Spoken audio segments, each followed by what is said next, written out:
Hello, Love Wrestling. It's Thursday night.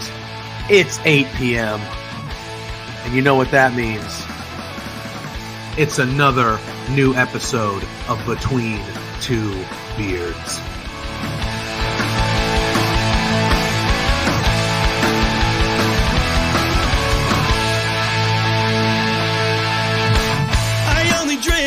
Can we start off with the biggest news of the week? The Rats lost! But every night I'm making new best friends, and the only problem is we like having a good time.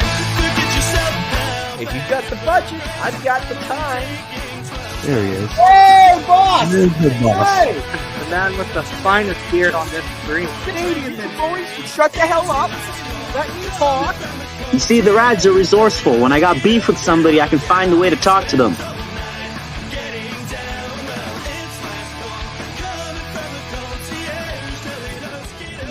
And listen between two beers.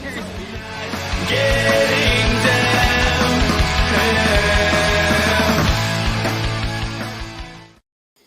Hello, Love Wrestling. Man, that song is a banger, brother. One of these times we're gonna have to let it go because it gets into like a heavy part, and I just want to. A banger, bro. But anyway, it's Thursday night. It is 8 p.m. and you all know what that means. What does it mean, JPJ? It's another new episode of Between Two Beards. 109, June 29th, 2023. We already have Culp in the chat saying, good evening, gentlemen. Thank you for being here. We have a guest. He's waiting backstage. We're going to be bringing him on again tonight. In a minute. We got another big one tonight, as every week is a big one here on Between Two Beards. We got our other friends, Lawrence in the chat, Bryce in the chat. We'll wait. So Pluggo, first and foremost, before we bring on our guest, all right, we got a lot to do tonight. We got a good interview at the top. We got to talk some Money in the Bank, some Forbidden Door, some Dynamite. We got a big LPW show tomorrow night. Fight Forever came out. Like wrestling is just dope. Yeah, wrestling's just the best. Dope. But first and foremost, how you doing? What's going on? I'm doing well. You mentioned it, LPW 16s tomorrow, and that just means one thing for old Pluggo. Hopefully some Rads take some L's, baby. I'm psyched. Yeah. I'm psyched to see him lose tomorrow. I wrote about it at lovewrestling.ca on the interwebs. Well, check that out. But speaking of, I think that's a good segue. Perfect segue. We Canadian professional wrestling is on a tear right now, and we found ourselves in the middle of a bit of a crosshair. But we found ourselves in the middle of a little bit of a hullabaloo on the social medias. We'll talk about that. We want to get it squared away. If anything, we're here to just bring people together and get the peace. We got Ryan Sully in the chat. Hello, my friend. Hab guy in the chat. Culp, I will answer that question, but we have somebody waiting to get on here. We're going to bring him on. Pluggo, why don't you do the honors and introduce our guest, and we will bring them on. He is the executive producer of IWS, as well as the head trainer at IWS Dojo. He's also our colleague, new to Love Wrestling. He's written a few pieces for us already. Shayne Hawke, the superstar himself, is in the house. Shayne, Andrew, as it says at the bottom for those of you. Andrew, how are you? Great. How are you, friend? Hey, yes, absolutely. We are thrilled that song to have is a you. banger. Why don't you let it play more? That's what, right? That's what we're saying. We need to extend. My favorite Love Wrestling intro. Thank you. Yeah, it's every time we play it, I'm why are we just doing waiting. An interview? I think you might just play the song on loop. Are you a pop punk fan? I was when I was younger. Okay, all right. Well, me and if Pluggo, you see pictures of me when I was like 18, I had like the emo hair and oh everything. yeah, for sure, for sure. So me and Pluggo, the same. I still listen to it. I'm still a sad boy, is what I Hell call it. yeah. I'm still a sad boy. Right. So what were some of your? Now, I didn't even know this. So what were some of your favorite bands back in the day? Yeah, So get this. I used to be in a band called Service Engine Soon. Okay. And I played bass and I sung. All right. And we covered Dance Dance by Fall Out Boy. I was And listening to everybody that thought record that it was today, really actually. appropriate that I covered Fall Out Boy because apparently I resembled the lead singer. I had long hair at the time. Yeah, a little bit. Right. I see it. I see it. But listen, I was a big are we talking pop punk or emo, guys? Either way, I consider it a blanket. I went emo, through the heavier my stuff, too. Silverstein phases. Yes! Ohio was for Silverstein still lovers. rules. And Yes. Under Oath. Yes. And Census Fail. Taking Back Sunday. Cute Were you a Without Census It. Fail guy? That's a bop. Do the kids say bop anymore? I'm not sure. No, they don't. At least my Oh. kids don't. But Well, it's a they're good thing all it's those from are all 20 years ago. Yeah, those are all top tier, man, Yeah. for Yeah. sure. absolutely. All right. Oh, the whole interview that we had planned out is I know. ruined. Once I find out sorry. you're pop punk, I'm like, dude, I can talk about music. Let's this whole just time if you talk really want about to. which one fell the hardest. Which one? Oh, Which one didn't age well? man, I think they all did. What happened to? Yeah. Remember not Taking Back Sunday? What's the guys who sang? Oh man, Left Side Strong Side. Who are those dudes? You're killing me. Anybody in the chat knows, let us know. Yeah. We got Lawrence in the house in case we do something. Lawrence, stupid help or me out Lawrence. here, man. Or Yeah, I'm gonna I get know. Lawrence We need Thunder, somebody to brother. help us out. But Who are they? This is gonna bother me. Hang on a second. Look it up, man. I've been thinking about it the I think whole I show, won't. just like, who sang We've this song? we've Who sang this song? we've had entire pop punk drafts on this we've program. drafted pop punk. For I full would do shoot. that. I can You know, I send made friends you with the state champs. You guys know state Oh, champs? State Champs, yes. yes. I like State Tony. Champs. So State Champs played a Warped Tour show that I wrestled on for interspecies wrestling in like 2000 and something. Okay. And they wanted to wrestle. And as a matter of fact, so we had a match with them. I had a match with Tony, and then the other guy in the ring was Andy Williams, who's now the Butcher. Yes. The Butcher. And it was very his cool. first time giving a suplex. I taught him how Yeah. to do a suplex before the match started. And it was Nice. his first like official wrestling move. And now he's Butch in AEW and he's wonderful and one of the most genuinely sweet human beings I've ever met. Yeah. But I get to have that little anecdote. Very That's good at cool. wrestling people who have never wrestled before is Andrew, which is kind of fun. Yeah, that is. Yeah.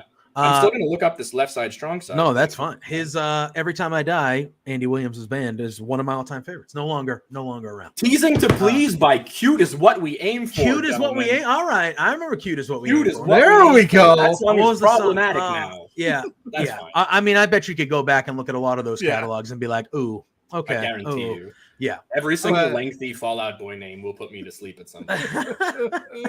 All right. I want to get it out of the way at the top. Let's do it. Out of the way at the top. So you had We an gotta talk. interview on. But before Fightful. you do it, I Oh, will wait. send. I was going to say Like, before every you time I cut try to go me into off, something, baby. Pluggo. Every time. I will send Every you time. this. I will send you these tracks to Twitter. I'll let you know where yes. they're at because I know these guys. These are my friends that cut this song for us at the top. Dear Noel, I used to run with these guys, so I got you. Oh, hell But yeah, yes, that's awesome. but yeah, we we'll wanted send- to we'll get send you this the out full of the way. songs. Yes. Thanks, okay. guys. Yeah. That's So that's you right, for did sure. a couple weeks All right, ago. let's go. You did an interview on Fightful. I did. And you were yes. talking about the American indies, and you said that you felt like they were on easy mode, and you just, That's correct. you were repping your Canadian independent wrestling scene. That's what Correct, you were doing. yes. A friend of the show, MLW wrestler Alex Kane, kind of retweeted it, said Took something exception along the, to it. Took He exception was to not it. happy. Said something along. He was not. And you guys kind of went back and forth respectfully, but We you went didn't back really and go forth. back and forth. It was very Um, small. It was very small. I said that I'd be happy to wrestle him whenever, Yes. and he said if I wasn't talking about money, then I was just talking. I don't think that's really back and forth. But yes, finish your thought, please. No, it was good. I was just so- going to say it was incredible timing because we had Alex. We planned to have Alex on, and then when you had made this interview and did you expect any backlash or when No. you go? No. Okay. I mean, look, okay, so the clickbait title obviously got a lot of play, right? Like that did what, like 70K views. Oh yeah. And then oh yeah. a lot of people got upset with me. So then I posted a picture of Bret Hart in a Canadian tuxedo in the Rockies. Like that got 30K views. And Yeah. hey man, like, Alex Kane was saying like, who is this guy? Why is Fightful interviewing this guy? Who is this guy? And to an extent, I mean, I understand what he's saying. He was asking, why would Fightful interview me of all people? Well, I mean, like those two tweets did 100K views. So, I mean, I must have something to say of value. But like, he also said that I absolutely must know who he is. He doesn't know who I am, but I must know who he is, or else I wasn't paying attention. And he's absolutely right. I absolutely know who Alex Kane is. He's the assassin. Isn't he challenging for the MLW? Yes, Hammerstone on July 8th. Yeah, next Saturday. Attention. I have to pay attention. I'm a Canadian professional wrestler. Guys, what I was saying, other than the clickbait title, was that there are obstacles in the way of Canadian athletes to get to the United States and to get exposure. And they go beyond just finding a billionaire. I wish I could just find a billionaire, like Alex Kane said. But that's not very easy. Guys, I have a lot of respect for Alex Kane, and honestly, and this is absolutely true. I think he's a phenomenal athlete. I think he's a very talented professional wrestler, and I really don't want that to be misconstrued. All right, so I really don't want anybody to think that here I am bashing Alex Kane, because guys, I am not a Twitter beef wrestler. I'm not that guy. That was not the point of the interview. The point of the interview was to objectively tell the truth about how it's harder for Canadian athletes to get to America. There are border issues. There are visa issues. Did he really say that $50 Canadian is the same as $50 American? That's not the case. No, I don't think he said that in our interview. I think I just said, would it matter if it was $50 Canadian or $50 American? He said it wouldn't matter. So then it wouldn't matter as long as the money's right. He's there. That's what right. Sure, fair, totally. But my point was that it's easier for Americans to come to Canada and get paid. It's easier for Americans to fly here and get paid. And there's a barrier in mind to us paying you because our currency is worth half. So where's the lie here? I understand that there was a clickbaity title. I get that. And the clickbaity title was saying how you guys started mentioning about dog walking. I never use those words. When I say that American wrestling is on easy mode compared to the rest of the world, I am specifically saying that there are barriers in place, such as geography, population size, just attention and nationalism in general. Currency exchange makes it brutal. I had Hoodfoot answered me. If you saw that, and he said to do his loops, he said to do his loops, right, and all that. Hey, Joel Pearl, you're welcome for the headlight. Honestly, man, Joel Pearl, who I did this with, fantastic human being, and we had a lot of fun with this. Oh yeah, Joel absolutely got really upset. I really, really liked it. I thought it was super fun. Joel's a great dude. Great Joel got me in trouble. I forgot what my point was, but my point was that like a lot of the things that were said in a negative. Oh, I was talking about Hoodfoot. Hoodfoot said, come do my loops in this area. And I don't doubt that it was super difficult for him. I don't doubt the amount of work that these men have put in, men and women across the board. I don't doubt how hard it is to be an American indie wrestler.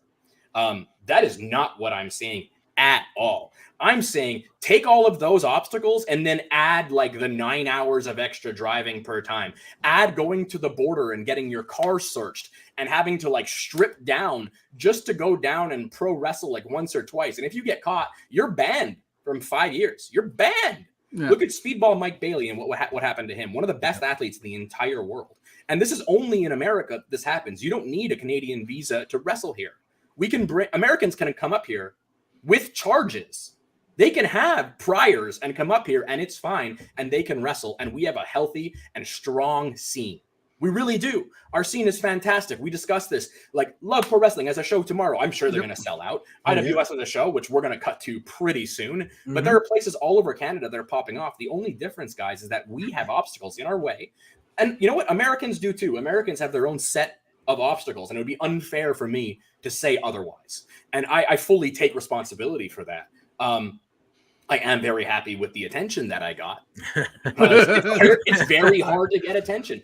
Matt Hack on Twitter said, it speaks to the point that I'm making that it took this long, 20 years, for me to even get this kind of platform when I have been performing and busting my ass better than anybody else that I can see in the entire world. I'm in the best shape of my life. I am on TV in 22 countries. IWS is about to run its first ever pay-per-view, and that is grassroots, my friend. That is PCB Manny and I. That is us building from the ground up. There's no billionaire backing us. There's no billionaire. There's no rich guy who just loves wrestling. This is just blood, sweat, and a whole lot of debt, brother. Well, all it is. Lawrence in the comments said he's a billionaire. He takes 300 stunners for money. So That's there's awesome one because- that'll probably back you. I definitely owe Lawrence about 100 million stunners. Please do, Yeah. because Speedball told me if he gets at least 17 stunners taken, I can get a free T-shirt. So Well, I got skin in the get game. at least 5 or 6 guys. So we're Okay, getting there. We're getting there. We're on the way. We're on the way. Speedball, We're just looking for free merch. We That's love all, Lawrence. really. We do. Speedball, I'm a 3X on the way to a 2. I'm eating You're healthier. extra expensive for a T-shirt. Yeah, Yes, it costs but I'm us extra working my money to way buy down. them. I'm working my way Hey, here's down. another thing about Canadian wrestlers. We can't bring merch to the States across the border. If they find you with merch, you're done. You are done. My friend Alex Is Kane, that true? I didn't know that. To I be did not know honest, that. it's illegal to work there. Oh, And to get a man. visa there, you must demonstrate that you are able to take a job from an American, which means that you have to have performed in the United States, which means it's a catch-22 about getting a visa. This is my Oh. understanding anyway. Guys, if I'm misspeaking, that's entirely possible, but that's how I've understood it for years. And I have been in cars that have been turned around. I know that my Canadian friends, we don't bring merch to the States if we're going to perform there. Because if they Google you and see your face on a poster, did you know that even if you're not getting paid to work in the United States, if the show is charging admission, then you are banned for 5 years? Big Ed Mortman, he's flagged because they found his knee pads. Oh, Do we see that? shout out to our brother Big Ben in the house. Yeah, He's Big back, Ben, good to see baby. you, By friend. the He way, is back, baby. He might Let's not go. even have been wrestling. Yeah. Just Right? hanging out. They'll flag you and they'll ban you for 5 years. Now let's talk about the well, you know what? I don't want to get too much into this. Alex Kane, listen to me. If you really have a problem with what I'm saying, let's arrange for an American promoter to bring me down and pay me American bucks. How about that? I'm going to put it back on you. If I'm nobody, Alex Kane, if I'm nobody, if I'm a guy that you don't know, and why is Fightful paying attention? Why are you so pressed about what I said, man? Why are you upset? Eagles don't walk with chickens, bro. If you have a problem with some nobody talking, what does that say about your own capacity for professional wrestling? I'm nobody, man. Of course, I've worked for WWE and I've worked for AEW and I've worked all around the world, literally, including the United States, for 20 years. But hey, you know what? I don't expect people to always know who I am. I don't have that ego on me. I really don't. I understand that it's my job to earn my spot every single time I'm in the ring. But I think that I am. Can I swear on this? Can I swear? Yeah, you can do whatever you I'm want. a fucking good wrestler, guys. Hell yeah. Maybe you haven't seen me. Maybe you haven't. That's fair, man. But there are people around the world who have, and I have been flown out to Europe and flown out to the States and flown out all over the world to teach professional wrestling. Not just to wrestle, to teach professional wrestling. Mm-hmm. I have a thing or two that I know how to do well. Alex Kane, listen, man, you're a talented ass wrestler. I've seen you. And if we fought, honestly, I think you'd kick my ass.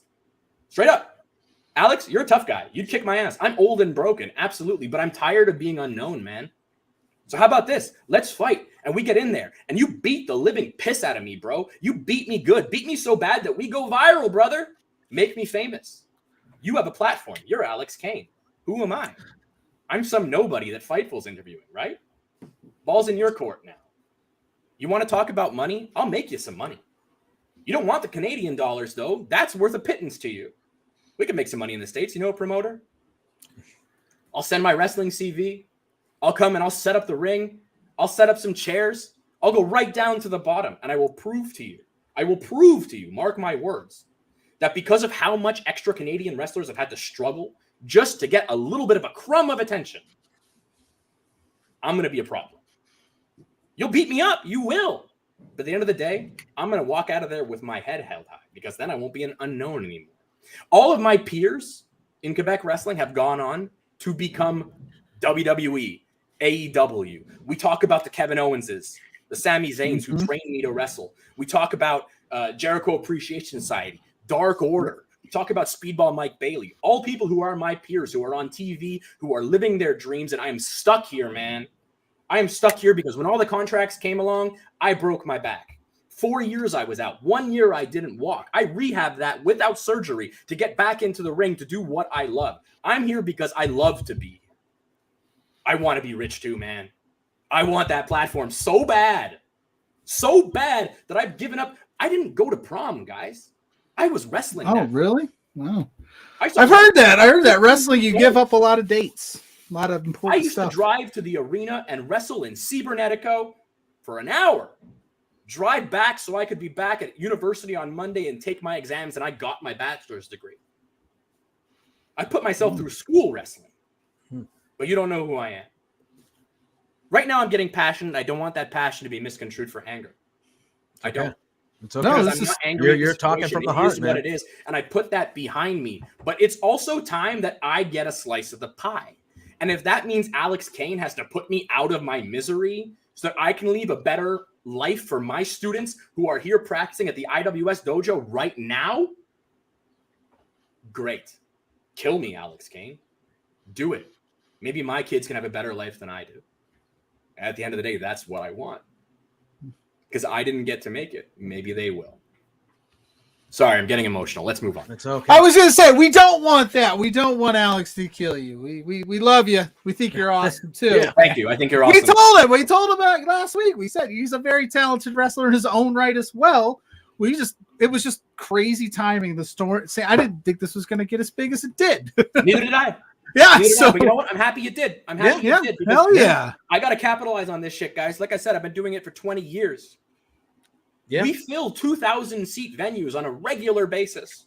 Our TV show, 22 countries around the world for IWS. We just signed with Fight Plus as a grassroots, homegrown organization. That doesn't happen. There is no corporation behind us. We did this all ourselves. Blood, sweat, and tears.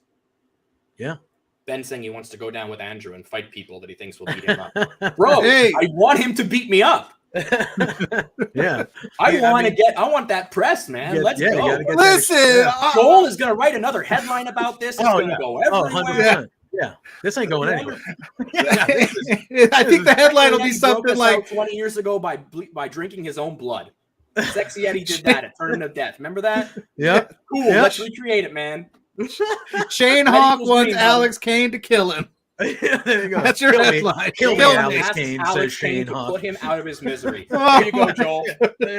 Send that over to Jeremy. Get it done. Oh All my right. God. But also, hang on. But one no, last thank thing. you. Yeah. No. Go ahead. No. Canadian talent, guys. Yes. Incredible. TDT. Best tag team in the world. I'm sorry. No, I was going to bring them up because they're on Objectively true. this show. Yeah, they're fantastic. Objectively true. Speedball Mike Bailey, best wrestler in the world. Probably one of my Ben favorites. told you've never heard of him, but you've seen matches against Joey Janela, against Tony Deppen, against some of the top guys. He's our import killer, man. Yeah. And your champion. Locked and loaded. Mark Wheeler was just on Ring of Honor. Mark Wheeler, yeah. Jesse V is jacked and can do the flip over the corner deal. Yeah. Right? Vanessa Craven, the Mountain. Mae Young Classic, AEW, no problem. Yep. Oh, yeah. We have some talent. Matt Falco, 6'9", moves like a cruiserweight. You heard of these guys? No, you should have. Quite frankly, you've been asking me if I've been paying attention. You know, like if I haven't heard of you, I haven't been paying attention. Man, pay attention to somewhere other than the Americas. You will find some really cool shit. We say this. Yeah, Ben Ortman's is the man. The man. Come on. Big Ben, friend of the show. We love Big Ben here. But we say that around this time every month, to be honest with you, with the LPW coming up tomorrow night. We got LPW 16. I think you should layer it. Michael Richard Blay. Yeah, JPJ and I have said, like, I think personally, that up above the 49th parallel, Spencer like says, gets slept on, considering such its rich history, because there is so many talented Canadian professional wrestlers Jody that we are. Threat. Yes, Jody Threat's awesome. She's on Impact Karen right from now. Accounting, Christara. Yep. Oh, Matt Viviani, he's wrestling Matt for you guys. Viviani, He's Giordano, JT producer, Casanova Productions, the Green Phantom. Yeah. Yes. Green Phantom is still going. He's going to Mexico soon, brother. Yeah. Yeah. I got the poster right behind. He was just in the tournament of death. PCB Manny started this shit. PCB Manny was doing the death match stuff before it was even a twinkle in anybody's eye. Yep. Hell yeah. Sexy Eddie invented the scene. Who else do I got here? TDT. James Stone. Melanie Havoc. You don't know Lufisto. Lufisto. As legend, Hall of As Famer. I call her, Lou fucking Fist. That's what I call her. Yeah. She's incredible. You're telling me Canada has no talent? He didn't actually say that. I'm getting bored. I don't think he said that, but I get what you're saying. I actually appreciate and respect the passion. Yeah, that like, you have that. Hell yeah. Yeah, that was very passionate. You could tell you that's been in you for a long time, and I appreciate care about that. this shit, man. Yeah, I know. This has been my whole life. appreciate that I stuff. started wrestling when I was 13 years old, guys. I'm turning 35 this year. I have been in wrestling longer than I haven't been on this earth. Wow. Yeah. If I could have been a doctor, okay? I'm a smart dude. I do have degrees from school. I'm a good Jewish boy. My mom wanted me to be a doctor. Yeah. Nope, I'm a pro wrestler, baby. What did mom say when you're like, I'm a pro wrestler? What'd she never say? seen me wrestle. Never? Not once. Won't do it. My dad loves it. My dad's like a fifth Dan kung fu black belt. All right. Really? That's awesome. Oh yeah. Does My he dad have to? beats up. Does dad have to be like, Mom? It's cool. Like, just give. We him a all shit. do. Yeah. But my mom is a nice Jewish mother. She's not gonna. She's like, I don't want my baby to get hurt, and I understand. Got it. I understand. But I'm assuming you've been doing it for she's very supportive. She just hasn't never seen you, or she's still kind of very supportive, or like she accepts that this is what I'm gonna do and wants me to be safe. Okay, gotcha. Right. Gotcha. Yeah, that makes sense. And I love my parents quite a bit. I'm an only child, if you couldn't tell. And, Bob Anger. That makes sense Bob too. Anger. That makes sense too. That your mom doesn't want anything to happen to her baby if you're an only child, my friend. Here's another thing. Matt Angel, Big Ben, saying in his first IWS match, he wrestled an All-Star team. Yeah, he also said he put the IWS roster against the fucking world. Mike from Indy said, "Good evening, studs." We just Benjamin Hab guy did it saying twice. Benjamin's whole. Yeah, I was going to ask you about that if I could. I know that Forbidden Door is getting all the praise right now and all the love for being a cross promotion show that's just bigger than all get out. It was in Toronto, but you guys just had one with GCW, and you've been known to do some crossovers. I was going to ask though, like, how does that come about on the behind the scenes? Like, how do you decide? Like, you are very passionate about your IWS roster. They are clearly very passionate about the GCW. How do you guys decide what's best for business? And because you obviously want to show out. You don't get swept.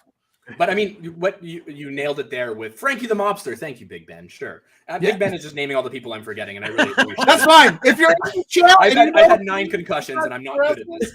You know a Canadian professional wrestler that you love that we may not put him in the chat. Let's hear. There you go. Please do. Please. Because I'm going to look him up. I'm going to Google him. Talented later. Canadian wrestlers just to prove a point. Yeah. Now, for that GCW thing, like you said, guys, we were doing business. We've gone way back with Brett. Brett used to ref in IWS back in the day. When I was doing like the Shikara area stuff, we were friends. Like, it was cool. GCW has been looking to come to Canada for a very long time. Obviously, he's kept in touch with Peace P. Manny, who's the boss, the guy who runs IWS. Hit us up about it. We had Joey Janela in our first Olympia show, which he wrestled Mike Bailey. And then we ended up, I think we did like 2,000 people on that show. And he was like, hey man, we should get something going. Because if this is a regular thing, which it is, our shows sell out. Like, we've sold out every show for years now, man. Yeah. Years now. Oh yeah. I know some of our Love Wrestling compatriots, Zach and Lawrence, and they were there. They gave us, like, it looks insane. Yeah. To be there live. Fun. So we had Janela down, and Janela came by, and he thought it was really cool, and he pitched it to Brett, and we got in touch with Brett. How did we decide who won or who lost or what the matches were? Honestly, I feel like booking this with Brett, we kind of had very similar visions. Okay. Oh, cool. Very cool. We really did. Like, I felt like a lot of the things that I proposed were things that he had already proposed as well. Got it. In terms of how, like, at the end of the day, we just want good fucking wrestling shows, right? It's not a matter of like, oh, who wins, who loses. And I'll illustrate that by saying, like, Team IWS lost the main event. Yeah. You guys, you did, for sure. Right? Like, Nick Gage got the pin there. Yeah. There was that's because Nick Gage being a surprise that we got into Canada and nobody knew for the entire planning of the show, which is wild in pro wrestling. For real. Nowadays, it's very hard to do. Right, but that was the spot. So it was like, yeah, hell yeah. And like, that was actually Manny's idea. Manny was like, man, I don't wrestle that much. Like, put him over. He keeps wrestling. Like, you know? Yeah. That's awesome. We're old school like that, in that, like, we respect the business. I put myself on the pre-show even. Like, I'm booking the show, and I put myself on the pre-show because I want to be able to run the rest of the show. Because one thing that people might not know if you're not there is that I wrestle on AWS shows, and I'm executive producer, so I'm also doing a million things. Running around like crazy, probably, trying to figure everything out. After every single AWS show, I'm dead for several days. Yeah. Because I'm just doing so much. Leave Shayne alone on July 9th, 10th, and 11th. It's amazing how I'm a completely different person at IWS shows than I am in person. Like talking like this, like I'm fun, you know, like I'm Andrew, I'm a nice guy. I'm a mental health advocate. I always help the young people, like no matter who they're from, whatever. But then on show day, do not mess with me, bro. Like I am fun. Thank you, Mike from Indeed, IWS F star CKS. You can say You can say it. IWS fucks. That's it. That's what awesome. it says. Cool. I'm super glad to hear that though, about like, because you do hear a lot of rumors, especially with the bigger promotions that try to do the, you know, versus thing or the cross promotion. There's always this infighting of like, who's going to get over? You can't have this person lose. You can't. It sounded like you guys were both on the same page. The show ruled. We were. I loved it. I actually got introduced to TDT because of that show. I was like, holy shit, these guys are amazing. You like that whole about guys who fucks, like yo, TDT yeah. So like, but it's awesome to see that camaraderie between two, you know, independent promotions that are jockeying for position, so to speak, in the hierarchy. Going, let's just put on a banger. Who cares who wins? But that's what it was. And like, I do truly feel like wrestling is better when we are all working together. And like, I understand that like there's, you know, a hierarchy and people want to like, you know, get over or whatever. I lost my match too, by the way, at that show. Yeah. Note to self: create account named Pluggo to mess with Hawk on show days. Wow. Don't do it, Ham guy. Everyone's always enough trying to get Pluggo beaten up. Someone's gonna get killed. Theme. Yeah, true. Well, it's okay. Alex Kane will kill me first, and then you'll be okay. I wasn't kidding about that, by the way. Like, fuck, man. I need make me famous, brother, like Undertaker style. Let's go. I'm not a wrestler, Andrew. I don't ever envision myself. We talked about how I wrestle non-wrestlers all the time. Yeah, that is true. He did say that. But I also am not quite the build that I think I need to be to take some of these bumps. That is somehow I feel like not yet. I'm working on it. You're in better shape than a broom, and I could easily have a match with a broom. I don't know. Broom's pretty skinny, man. Depends on the broom. I keep getting into these tough tussles with these wrestlers. I'm like, it's not my fault. I'm sorry. Honestly, man, like in terms of wrestling, I feel like a lot of guys who get into wrestling are real insecure about their spots in the business, which is fair to a certain extent. Like you really need that kind of chip on your shoulder to really be able to make it, because it's a mentally tough industry. Yeah. Like I'm sure you guys have heard, but like the experience of wrestling is like no other. I mean, I like I said, I'm turning 35 and I have like double the number of dead friends from pro wrestling, having been around for 20 years. Yeah. It's rough. It's a hard thing to do. People are always trying to drag you down. People get mad at you for no reason whatsoever. You like people on the internet are brutal behind their computers, right? Like they're literally trying just to get a reaction out of you. I don't feel like I have that insecurity. I feel like I have done basically all there is for me to do to be satisfied. There's obviously more that I want to do, right? Yeah.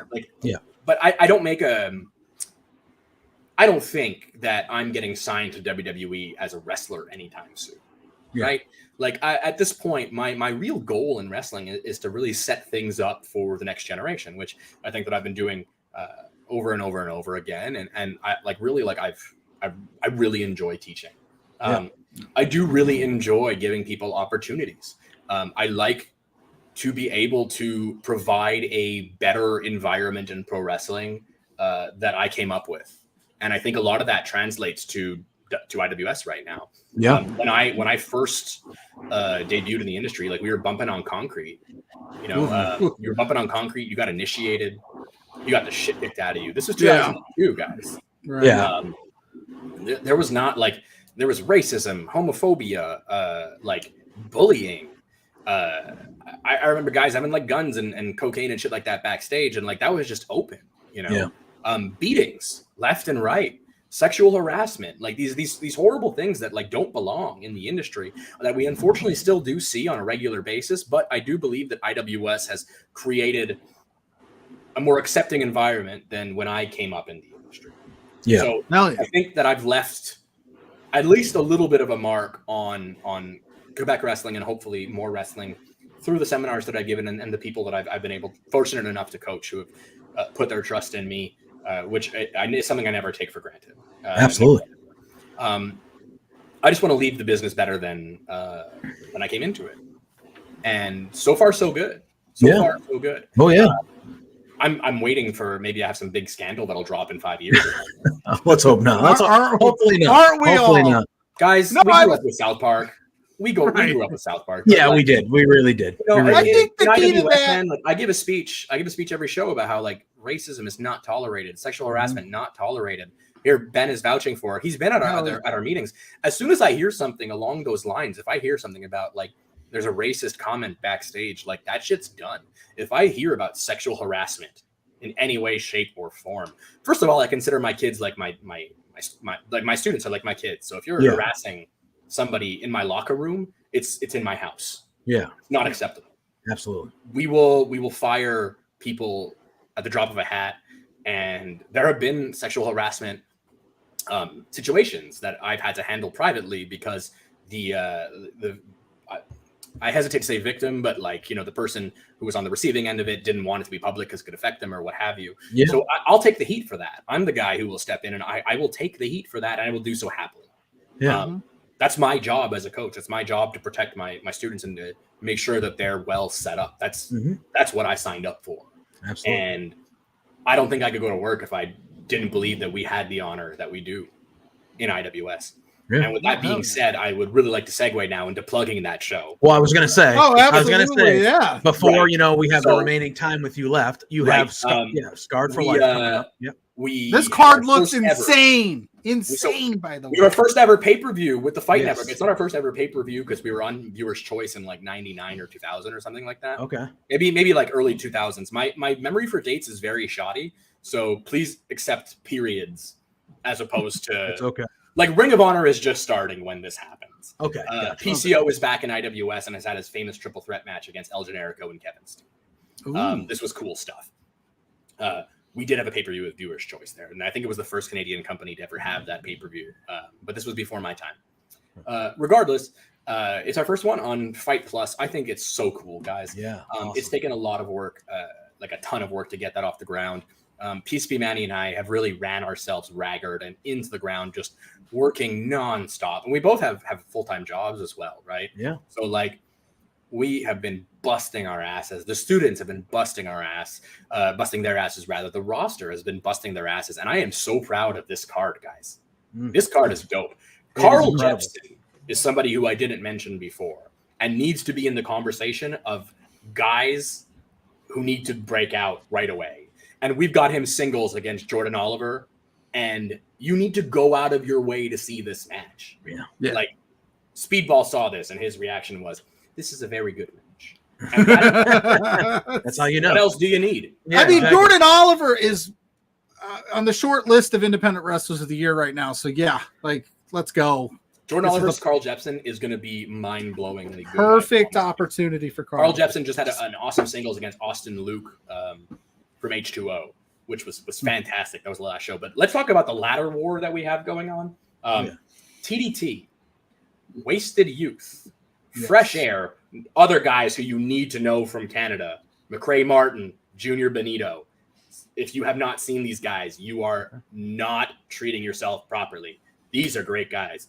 Bay City Choir Boys, also fantastic metal punk rock dudes. Yeah. Put them in the ring. The four-way ladder match is a real classic IWS staple that we've had for a while. If you watch our highlight reels and stuff online, you see how wild and crazy it gets as everybody tries to top themselves. And I personally, as somebody producing the show, gets very, very scared to watch because then I feel really guilty about it. Yeah. But it looks super cool. Yeah, right. We have Thrussie coming down, not just Bussy this time. Yeah, I saw that. Dark Sheik's coming down. Dark Sheik is coming, which is that's awesome. Cool. Awesome. And Dark Sheik is wrestling Ben Tull. Now, Ben Tull, who we mentioned, is our import. He's really our measuring stick, right? That match is going to be insane. Hab guys saying Fresh Air, going to sound like a broken record, but these guys are incredible. Dude, or person, whoever you are. I don't know, Hab guy. I assume you're a dude because it says guy. But, man, they are mind-blowingly good.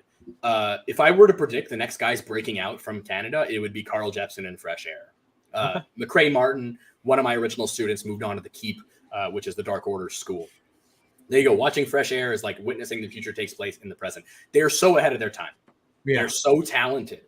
McCrae, such a sweet kid. Junior, one of the funniest people I've ever met. I like to bully him and pretend to, but honestly, they rule. those guys are fantastic. We're going to put some of the best teams in the world into the ring together. We're going to throw ladders at them, and we're going to be like, go.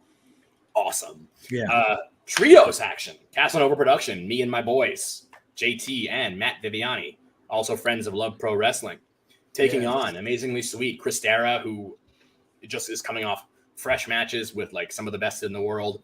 I believe she wrestled Nicole Matthews at Loot Zero Sets Mystery Wrestling, and that was kick-ass. So you should go over to Uno's Twitch, or I don't know if it's a VOD or whatever, but you should subscribe and pay for that and watch that. That is awesome. Christera, Alex Mays, fantastic moonsault, member of the LGBTQ community. One of the hardest workers I've ever met in my life.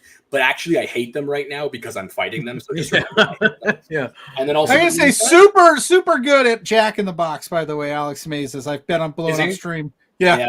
I bet he is. What goober? I bet I'm better. How about that? Huh? Oh, Zach, book it. We're booking the blown up stream. I would Andrew love to Mays. if I could ever find the day. Like all the streams are always on. I'm booked. It's You're a busy guy. We get it. Us against them and the Green Phantom. Last show we jumped the Green Phantom. Matt Viviani returned, held that Canadian Championship high. I had every intention of taking it from him. Matt's going to win it because we're going to kick their asses. It's really that simple. They stole our tag titles. They stole them. They got lucky. You don't just get to do that to me. I've worked too long and too hard. So we're going to beat them. We're going to take their belts. We're going to put them into the ground. And then maybe they'll show a little bit of respect to their teacher. How about that, huh? How about that? What else we got here, boys? What else we got? Oh, Vanessa Craven versus Maki Ito. Yes. So yes, I was gonna mention Maki that. effing Ito, who has become my favorite thing on the independents. The Mountain versus the motherfucker. Yeah. This is gonna be awesome, guys. Oh, it's gonna be so good. It's gonna be so good. How? And then and it's on Fight Plus. This is huge. Like it's everywhere. You can watch it. Sign right up to Fight Plus. Please check us out. The prices vary, but it's $7.99. It's $7.99, and I still pay $4.99 though. I still pay. Don't say that out loud. They might come and get you, Pluggo. Enjoy Come your get cheaper me. rate. It's fine. Who else do we got here? So Lufisto's on the show. Manny's on the show. We haven't announced yet why, but I promise you there is something super cool coming. And Bussy is on the show, but you haven't announced their matches yet either. You've only announced Dark Sheik. So if you want to spill the beans here, or just tweet me, tweet like the DMs. All right, I'm gonna spill the beans. You guys ready? Here comes a spoiler for the show. You're gonna have to pay your $70.99 and watch on. All right, that's fair. That, my friends, is a promoter. That is a promoter right there. That's a damn promoter if I ever saw one. Well played. Trying to get the scoops here. We're colleagues now. We're colleagues. Last time I gave somebody a scoop with Joel Pearl, I got in trouble with the Americans. He was, I'm gonna say he was in the chat tonight clearly, so you might have given him another one. But to be fair, had you not given him that scoop, our friend Alex Kane takes exception to it. We book Alex Kane, then you asked to come on here. We wouldn't have been able to reminisce about our favorite pop punk bands. Right. So I think it all worked out. Also, Big Ben says okay, cool. I was mentioning Ben's match as well because he's in the chat. Yes. For a future title shot at the Canadian title, we have the returning Big Ben Ortman taking on the Giant of St. Casimir, Matt Falco, taking on Leon Saver, one of the most underrated talents in the entire Quebec scene by far, against Alex Mays. Not Alex Mays, sorry, Stephen Maines. I get those two confused because Mays and Mays are very confusing names, right? Yeah. Who else is in that? Let me see here for a second. Guys, I have so much to do. I just lost the picture here. I think we announced that like today, right? Yeah. Animal's in there. Animal. Bob Anger, who I talked about before. Yes. Animal is awesome.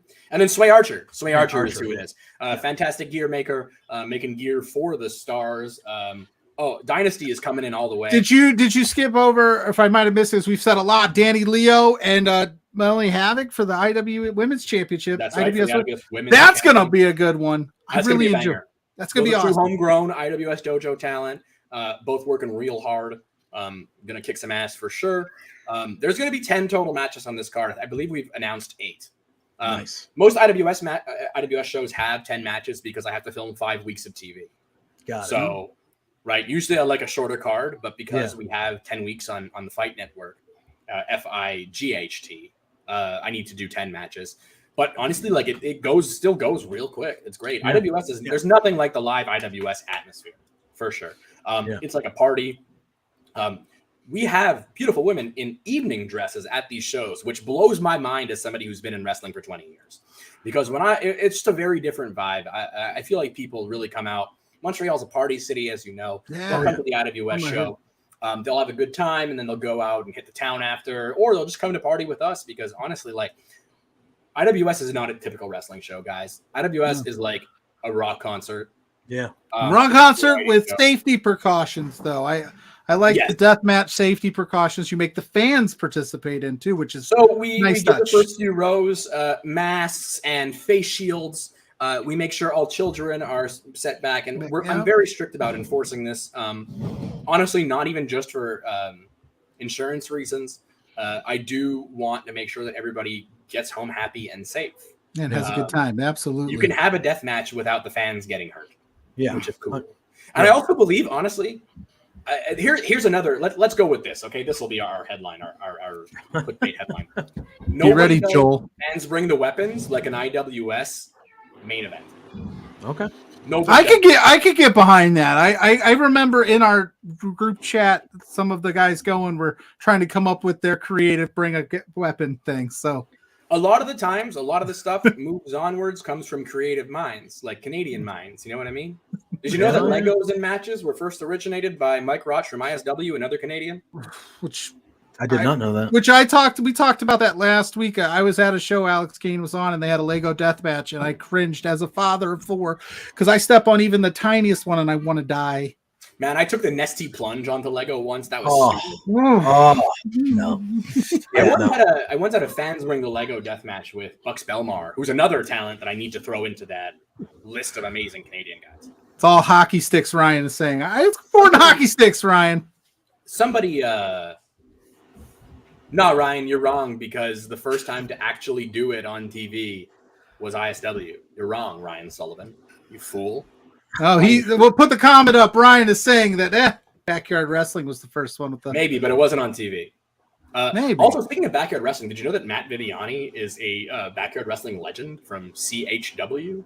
And his clips are in Molly's game, as a matter of fact. Really? Yeah. Let's go back to July 15th for a second here, though. Noted. It is our first time on Fight Plus. Yes. When we had IWS GCW, we were on Fight Plus for them. Yeah. In those 2 shows, PCP Manny almost got his ear completely removed. Yes, almost lost an ear. Did. The next show in Toronto, Sexy Eddie tore his underwear off and did a naked moonsault. Yes. I Blew up the internet. Remember that. We broke the internet 2 weeks in a row. Yeah. Yep. Imagine what we're going to do now. It's our standalone show. Oof. Imagine we broke the internet on somebody else's platform. What is IWS going to do when it's our turn at bat? I need you to think about that. I need you to really think about that. Well, taking underwear thing's already been done. The ear. Oh, geez. Somebody's going to lose a nose. Don't do The it. only way to find out is God, Andrew, don't do it. Keep them safe. Available at Linktree. Our Linktree is /IWS Hardcore. Make sure you check us out there on all social media at IWS Hardcore and myself at Superstar Hawk. Hawk has an E at the end. I'm sure I'll hear something about this interview. So have you. So wonderful. We're on Twitter. Fantastic it was. We're on Instagram. I have TikTok now. I make TikToks where I demonstrate wrestling moves and also do things that the kids consider cringe because I am trying to be relevant to my Gen Z students. All right. You got to. Man, I just got it. Like, guys, wrestling rules. When it's done well, wrestling is awesome. I promise you, we're going to be doing it well because we have been doing it well for 20 years. 20 years. IWS is about to get to its 25th anniversary, guys. Yeah. We've been in the conversation the whole time. Yeah. I promise you this, okay? First of all, Peace Be Manny being crazy is not a gimmick. No. Full shoot up. He showed up and he was like, I'm going to lose an ear and get thrown off a balcony. I mean, you got to step up if it's Nick Gage, right? So, like, for those that maybe don't know the IWS side of it, Nick Gage is a deathmatch legend. People that don't know Nick Gage, deathmatch legends, you got to come correct. PC Manny's like, take my ear off. I don't care. That's insane. I mean, bro, that was insane. IWS right now firing on all cylinders, and I gotta tell you, man, like I'm glad we're getting this attention. Oh, of course. Positive or negative? Go Listen, ahead.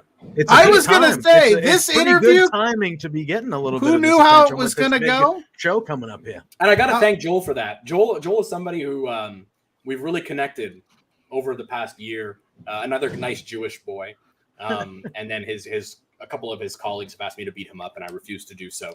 Out of that. But I met Joel down in Toronto for that GCW show. Got him to come in, do some interviews, that kind of thing. Super nice guy. Same thing with like Zach and Lawrence and all that. If you're a nice guy and you work hard, I'm in, man. I'm going to help you out all the way, 100% of the way.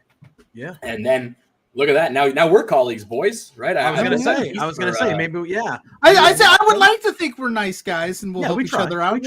I can tell you for one, I am absolutely, like Ben said, I am just fired up right now. I want this show to happen tomorrow so I can get it. Nice. And I know that my colleague on For Exposure, our independent show we do every weekend here on Love Wrestling, is going to review the shit out of this thing. I am psyched. I am psyched. Tag these guys. I will. The way that you can help us right now, honestly, the way that what we need right now is your support. Mm-hmm. That's what we need. If you consider it done. If you support, and I'm talking to the crowd right now, I'm talking to anybody watching this at home right now. All right, look. What we need more than anything is eyes. All right. What we need is it's not an exposure thing. We just need people to back us here and prove to the entire world what we've got, and what we've got is special. Yeah. And if you're a fan of independent, truly independent grassroots pro wrestling, you got to support the IWS. If you are somebody who wants to support the future of the industry, get on board now. If you're the kind of person who can appreciate and respect multiple people on the roster who have put over 20 years, sacrificed their lives, their friendships, their weddings, their proms, sacrificed their entire lives just to entertain you. If you can appreciate pro wrestling as a sport, as an art form, we are the guys you need to support. And supporting is real simple. Maybe you can't buy a ticket, and that's fine. Maybe what you can do then is retweet us. Mm-hmm. Maybe you can like our shit, man. We got YouTubes, we got impressions, we got free matches all over YouTube. You want to watch Mike Bailey versus Daniel Garcia? It's up for free on our YouTube. Mm-hmm. I've seen that match. That match rules. PCO, you want to watch Rey Mysterio Jr. You want to watch Rob Van Dam. You want to watch Johnny Nitro. You want Kevin Nash, all these people, the Dudley Boys, Sabu, all of these major names. Sid Vicious from his first match after WCW was with us. Oh, incredible! Did not know. That's awesome. We are wrestling's best kept secret right now, man. Mm-hmm. We are putting on the kind of shows that need to be seen on an international level. The train is about to leave the station. Get on board because I am serving snacks. Yeah, I was. And I'm not even going to ask the question because I think you've already answered it in this passionate speech and everything today. I think you guys are sick of being that secret and you're ready to be the conversation. It feels like you're there, you're ready. So let's go, boys. Ground running. IWS up against any roster in the world. We will step up and knock it out of the park. Look what happened with GCW twice. Yep. GCW is the top independent company in the world. We didn't just hang with them. We were their equals that day. Mm-hmm. We made sure people knew. Do you see how nice the production was on that first Montreal show? Oh, yeah. Our production always looks like that. Yeah. Did you see how the match quality was amazing? Yeah. Every match is the main event in the IWS. In the IWS, there are 2 rules that Manny likes to say. And number 1, so we ask you to go out there and steal the fucking show. And number 2, there are no main events in the IWS. Every match is the main event. And we live by that, man. That is on my heart. That's on my heart, tatted on my heart, written on my sleeve, across my forehead. I promise you, like I said, I have no problem dying for what I believe in. Kill me. Let's go. Make my kids famous. Make my kids famous. That's who I do it for. That's where the passion is. Because the men and women that I have working out there, holy shit, guys. If you think this is amazing now, motherfucker, you ain't seen nothing yet. Yep. 100%. 100%. With that note, I should probably actually go do my job as a coach. It's all right. Well, we were just gonna say, then Ben, I feel like I want to run through a wall, dude. So I'm ready. Give him the stamp of approval, JPJ. Tell him. Tell him. What'd you say? I'm sorry. You tell him anytime you want to come back on this show. Yeah, I mean, this you is just ask.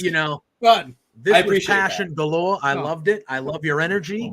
I believe every word that you're saying. The truth. I know you believe it's the truth, which, Big Ben, we love.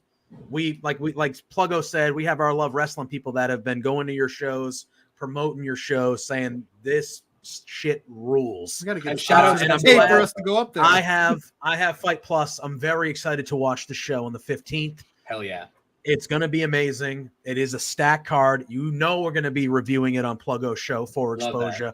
100%. You are welcome back here anytime you like, my friend. You just hit us up and we'll bring you on. I just want to say also thank you for this opportunity and this platform. I really do appreciate it. I don't take these kind of things for granted. Absolutely. Either do we. The pleasure was all ours when you had messaged and said you were interested in coming on. We, without a doubt, were like, didn't even take not even a second. Yep. Okay. Book it. We're good. Happy to be here, guys. Absolutely, happy to be here. Happy to show what I've got and who the fuck we be. Yeah. And it's just starting, man. I think it's. You've been doing it for almost 25 years. It's just starting. I think it's just starting. So it's my 20th anniversary in pro wrestling, August 28th. Awesome. This year. Awesome. You gonna do an 8-hour gauntlet match like MRB? No. He is a much more cardiovascular machine. You said 20 years and he did 20 years? Like, absolutely no. Nope. Straight no up chance. No, no I'm chance not about that. So you've been doing 20 years. Yeah. Respect to MRB. Respect. Oh my God, incredible! It was amazing. I don't know. I'm not able to do that. I can't do anything I'm honest with myself. I don't know if I can do anything for 8 hours. Honestly, at this point in my life, bro. Yeah. So, but no, honestly, thank you guys. for being here. Appreciate you being here. And like we said, anytime you want, hit us up. We'll have you back on anytime. Don't worry, we're gonna promote the hell out of this with you, brother. Absolutely. Appreciate it. And guys, if you're watching, please like, share, subscribe. That's what we need. We need that audience. And buy a t-shirt if you want. Yeah, that'd be cool. We have really cool gear. We got hoodies. We got basketball jerseys now. Buy a t-shirt. All right. Cool. Love it. And thank you for letting us do what we do. Absolutely. Because without the people watching, we're just grown people in our underwear play fighting, which is also very fun, but something very different than what we're trying to do. Correct. And without the grown people in their underwear play fighting, we're just two dudes just talking. So which is not we thank you. No, not bad, but we love this sport. Thank we you, love professional. Good to see you, sir. Welcome aboard to Love Wrestling officially from us at the Beards here, and you are welcome back anytime. Now go teach some kids, man. We love you. Have a good night, brother. Thanks, guys. You have a great night. Take care. Take it easy, man. All right. That was dope. Whew. Can I just say that? That was I know you're shooting gush when the guest is on, but that was dope. Yeah, you could tell he was like I said, very that interview like could have went any which way. He could have been mad at us from last week. You never know. That thing happened. We had to get it out of the way. It was all timed out perfectly, but the passion in Shayne Hawke, aka Andrew's voice, you could tell he's fired up. He's ready for this shit. Go check out IWS on July 15th on Fight Plus. I'll be watching. We'll be tweeting about it. So let's go. Yeah, that was very enjoyable. God, that was very enjoyable. Damn, that was good. That was very good. That was probably let's be honest, that was one of the best interviews we've ever had. I think so. It's up there. It's got to be. Yeah, he was. And that's no recency biased. No, he was just on. We're not got. That was dope. That was super cool. He gave us a lot of cool stuff. Let's pay some bills, right? We're gonna pay some bills. Let's reset a little bit. Let's reset a little bit. We still got to talk about a little bit of Forbidden Door. Talk a little bit about Dynamite, and I want to dive into Money in the Bank, which is happening this Saturday afternoon. Yeah, afternoon. Weird. I love it. 3 p.m. Oh, give it to me. 3 p.m. Saturday. I'm very much looking forward to it. But while I wait for my thing to load over here, Pluggo, why don't you tell the people about your best friend, Rich King, and what he does with RK Athletics? By the way, did I forget to put our graphic up? You did. I'm going to fix that right now. But that whole awesome interview, we missed the graphic. You can talk about RK Athletics. You can talk RK Athletics one. Listen, everybody knows how I feel about Rich King and how Rich King feels about me. But that does not negate the fact that the man is fantastic at the personal trainer game. Him and his team over at RK Athletics will get you in the best shape of your life.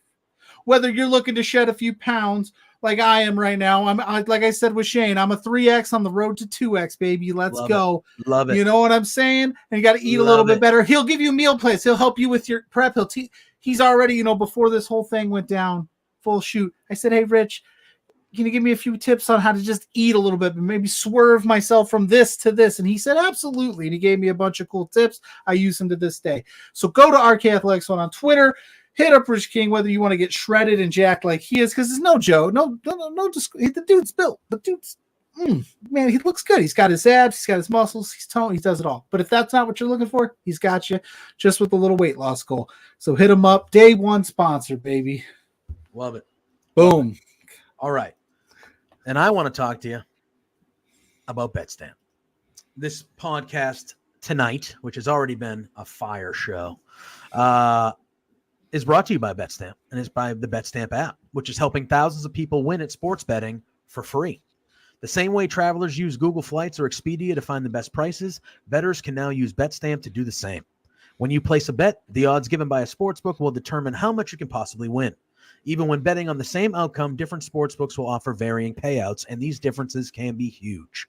Thankfully, BetStamp allows you to easily line shop for the most profitable odds across all sportsbooks.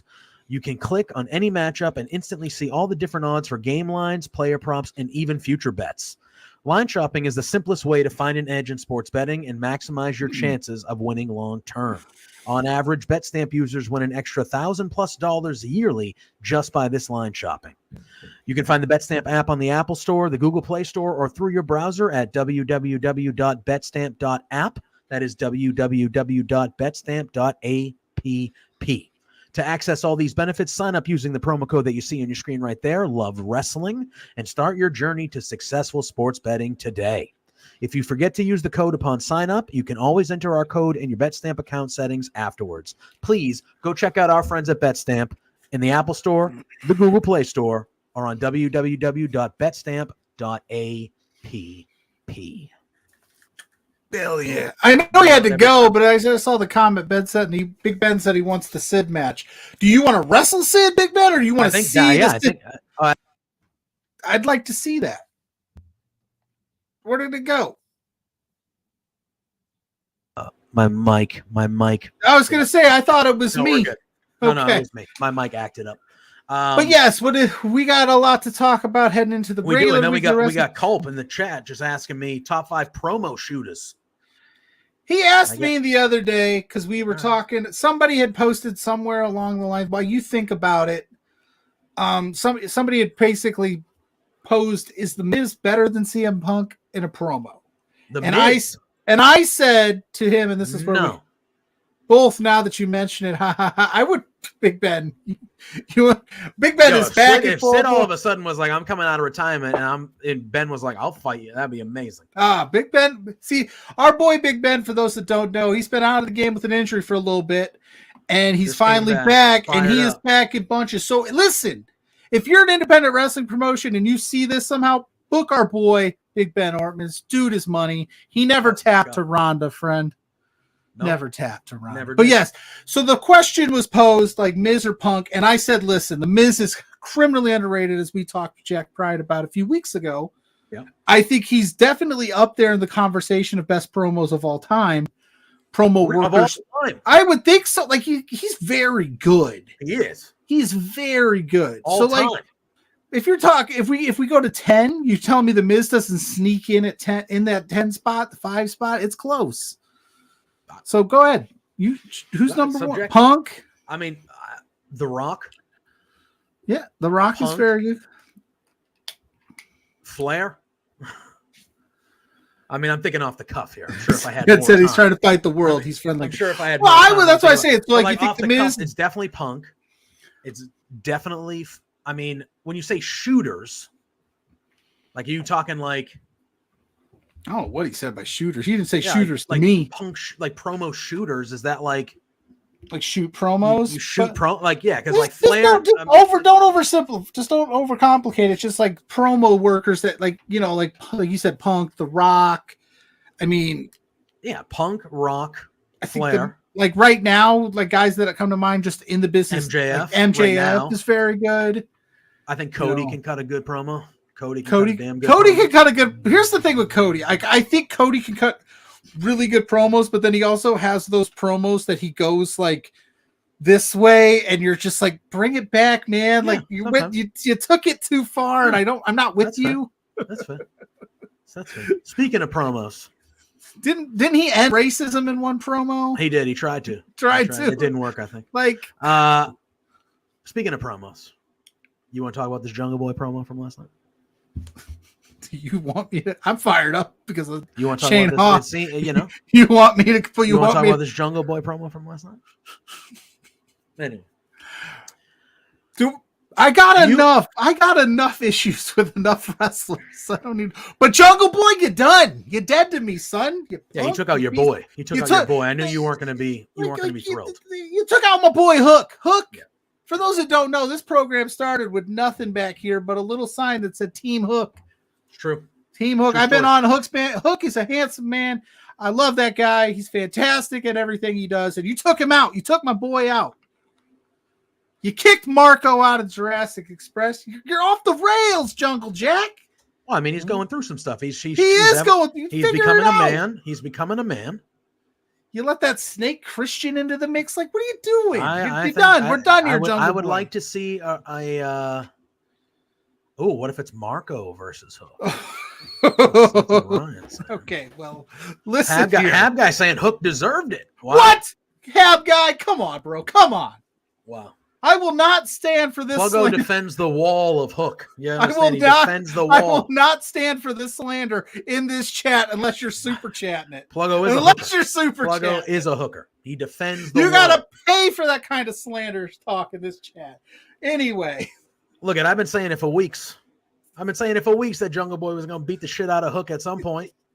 I thought it was actually going to go a little bit longer. I thought Forbidden Door was like, I was like, all right. I thought it was going to go past yeah, that. he beat the shit out of him. But he hit him. And I thought Taz on commentary when it happened at Forbidden Door was a yeah, he did well. It made a lot of sense. He left for the tremendous. night. And then he left angrily. Oh, I loved it. But to answer I loved Ryan's question, if I had to go Marco Stunt or Hook, Stone Cold would be I'll in there. take Hook. But That's I love fine, Marco obviously. Stunt. Yeah, I take Punk, Marco. Cena. Cena's good. I don't know. Cena's fringe good. for me. He's good though. But I would say Punk. I would probably put Flair there instead of Cena. But Punk, Flair, Rock, Stone Cold is very good. Jericho's a good one too. Jericho's been a good one for a long time. Mhm. I mean, Triple H isn't bad either. I mean, he can cut a good True. promo. Like if you're No, he was pretty good. you're talking like that's why I was like the Miz. It's not far fetched. If at you what you point? could argue I the know Miz. he's still relatively young, and I know some people think it's. At what point do you start talking about MJF in there? Like right. know? That's the current conversation. That's the conversation that him and I had, separately the other day. I was like, you got to start thinking MJF at this point. Like at some point, yeah. Everybody says like, oh, it's the same wash, rinse, repeat with MJF, but it's the same wash, rinse, repeat with a lot of these guys that have been listed. It's their shtick. And you do it. You know what I mean? Adam Cole, I would put in that list. I think Adam Cole can cut a very, very, very good promo. Like, I don't know if she's been doing it long enough in the current gimmick she's in, but Bailey has a very good promo. When she turned heel, she's been very good, especially that Ding Dong Hello stuff, like all that stuff. So I put her in the. I don't know. It's a very good question. Like. Yeah. I don't think anybody's going to have the same top five, and I think you could argue and you could convince me of 5 other people from the list that I might have had. Edge is a very good promo. By the way, shout out to Edge's hardcore run. Like I just watched back the Mick Foley Edge hardcore match for Mania. Like God damn, man, that match is that's like Edge was just hitting different back, man. Like dude went face first into a flaming table. Yeah, face first. Yeah, at the peak of his career, looking all pretty with the long hair. Like that was the match that was going to take him to world championship level. He had to get through Mick. Yep. To become a main eventer, and he's like, you know what? Light that table on fire. I'm going to go face first right through it. That's what I'm going to do. I'm going to spear him face first into fire. What are you doing? What are you doing? I loved his reaction after when he was like after he won, he was like crawling, but like shit, his hands were like Like, yeah, I loved Yeah. it. I loved it. Yes, Pluggo. What does Ryan mean here by guys won't stop doing their thing until like from stops promos. Like they're gonna stick with their okay. shtick until it stops. Yeah. Yeah. All right. So I need to just stop reacting to the rads. That's what Ryan is saying, because they'll stop. Yeah. All right. If you want a more in-depth review of Forbidden Door, because I know Forbidden Door happened on Sunday evening. Pluggo has not seen Forbidden Door yet. Not all of it. Not all of it. Full shoot. Pluggo slept almost an entire Sunday. Fine. It's okay. Life happens sometimes. You get tired. You got shut down for a day. It's fine. I'm not even upset about it. But thank you, Mike from Indeed. Indeed. I know. I always fucking do the syllable like the friggin' website. Mike from Indeed. God. Zach and myself did a reacts that you can go over to twitch.tv/Love Wrestling CA, and you can watch the three of us banter about for an hour and a half or so, talking about Forbidden Door. This coming Sunday at 10 a.m., I am sure Big Money Drew and myself will at least talk a little bit more about Forbidden Door as we have our review of AEW wrestling for the week. We'll talk about Dynamite and Collision and all things of that nature as well. Pluggo has seen Dynamite. So we can talk a little bit of Dynamite, and then we'll kind of lean into Money in the Bank, and then we'll get out of here. I will real quick. But you mentioned Zach. Stay tuned to our social. So if you're not following Love Wrestling, go to @LoveWrestlingCA on Twitter. He will be playing some AEW Fight Forever after our show at some point. I'm not sure what time he's planning on going. Yeah. But hit the socials up if you want to get a first glimpse into the AEW Fight Forever from one of us here at Love Wrestling. He's the guy to go check. I've been playing it. I know you've been playing it too. I got it. I did the Elite Edition, so I got it a day early. The Elite Edition. What comes with that? What makes that special? I get extra wrestlers. I get your boy Hook at some point. Ooh. I get Danhausen. I got FTR. Because of the regular pre-order, I also have Matt Hardy and Broken Matt Hardy. Okay. So I have to buy that edition to get them, or can I buy them separate? I believe you can buy them separate at some point. Basically, I think I just bought the main version, but with all the DLC already purchased for all year, like the wrestlers. Gotcha. So when they add the new wrestlers to the game, I will just get them like 2K, like 2K. Yeah. Okay. Because I plan on picking mine up this week. There's 5 wrestlers. I think I get FTR. I get Hook. I get Danhausen. I think there might even be one more male wrestler, and then I get the Bunny. Nice. Yes. I think there's one more. I know, Zach. Zach. Yeah, the PC people and the Switch people got hosed. Yeah, for those that don't know, Elite Edition, they got hosed. It didn't come in time. It didn't come early. They're like, oh, hey, there's nothing wrong with that. But it didn't. It didn't. It happens to everybody. It happens to the best of us. Don't get too down. All right, take a sip of water. You'll get them next time. But it is what it is. Yeah, Zach saying Keith Lee. Yeah, Keith Lee. That's right. That's right. What? I want fire tonight. All right. If you have a problem, we don't have that sponsorship yet. We're not doing that. All right. Hey, so Dynamite. I'm trying to get us paid, son. Pluggo, can I tell you? And you know me. You know us. I love AEW. Yeah. At Dynamite last night. Mid. That's what I mid. As MJF says, mid. Yeah. However, that being said, the opening match between Jon Moxley and Tomohiro Ishii ruled. Yeah, it was badass. That match ruled. They beat the shit out of each other, and it was lovely. I loved every second of it. And then the rest of the show wasn't bad. I did think the MJF, Adam Cole, Roderick Strong stuff in the back, I thought that was pretty good. I thought that was entertaining. I really MJF enjoyed showing up with his head popping out. Hey, bud, what's going on? I really enjoyed Ruby's promo. Yes, I thought the Ruby promo was good. Obviously, that was a match we were all looking forward to. It's going to be happening next week now. Lucky Edmonton. Britt got sick, which makes sense. She is the real life girlfriend of are they engaged? Fiance? Whatever. Either way, real life partner of Adam Cole, and Adam Cole had to miss Forbidden Door because he was sick. Makes sense that obviously Britt unfortunately ended up sick, so they postponed that match. So Ruby had a match, a very quick match, basically an enhancement match, And then she cut a very good promo. There was good stuff that happened on Dynamite. I just thought, for me, it seemed like, and I don't know if it was, I had said something like on somewhere, and I was like, is the audio of the crowd off or something? It just seemed like I saw them clapping, I saw them reacting, and I heard some. Yes, it was very cool to see Alexia and Nicole. That's who Ruby ended up fighting, which was very, very cool. LP Dub alum. LP Dub, yes, LP Dub alum, Alexia Nicole. I just thought, I don't know, it felt. I listened to Warren Hayes's review, and he said he felt like the vibes were off, and I thought that was the perfect way to explain it. It wasn't a bad show, it was just but it felt like it was just like the vibes were off. I just thought that was a good way to put it. No, yeah, and I felt like, I just felt like there was times where I could have just walked away, came back, and I didn't miss much. And maybe it was because they just came off Forbidden Door 2. Yeah, I'm guessing. Big show. Let's reset a little bit. Oh, there we go. And we got Big Ben saying that you can see Alexia July 7th and 8th. By the way, Shane was talking about Canadian Professional Wrestling, CBPW Upper. I always butcher that, and it's not out of disrespect. It's because I'm not good at letters. But Uproar rules. Ben's doing a fantastic job with that. So you should check that out. That's even more up-and-coming people from above the 49th parallel, as the boss likes to say. I've kind of adopted that. Take it, man. Why not? I'm gonna steal that from Spencer. He ain't gonna like it, but I'm doing it. That's his, It's a good saying. It's a good saying. Big Ben tapes those every Friday or every few Fridays. Friday. And Ben, if you're still in chat, let me know, because and then you tape them, and then they premiere on Wednesdays. Wednesdays at 7 p.m. 7 Standard time. Time. Yeah, usually. Did he push it back? I think it was always an hour before AEW.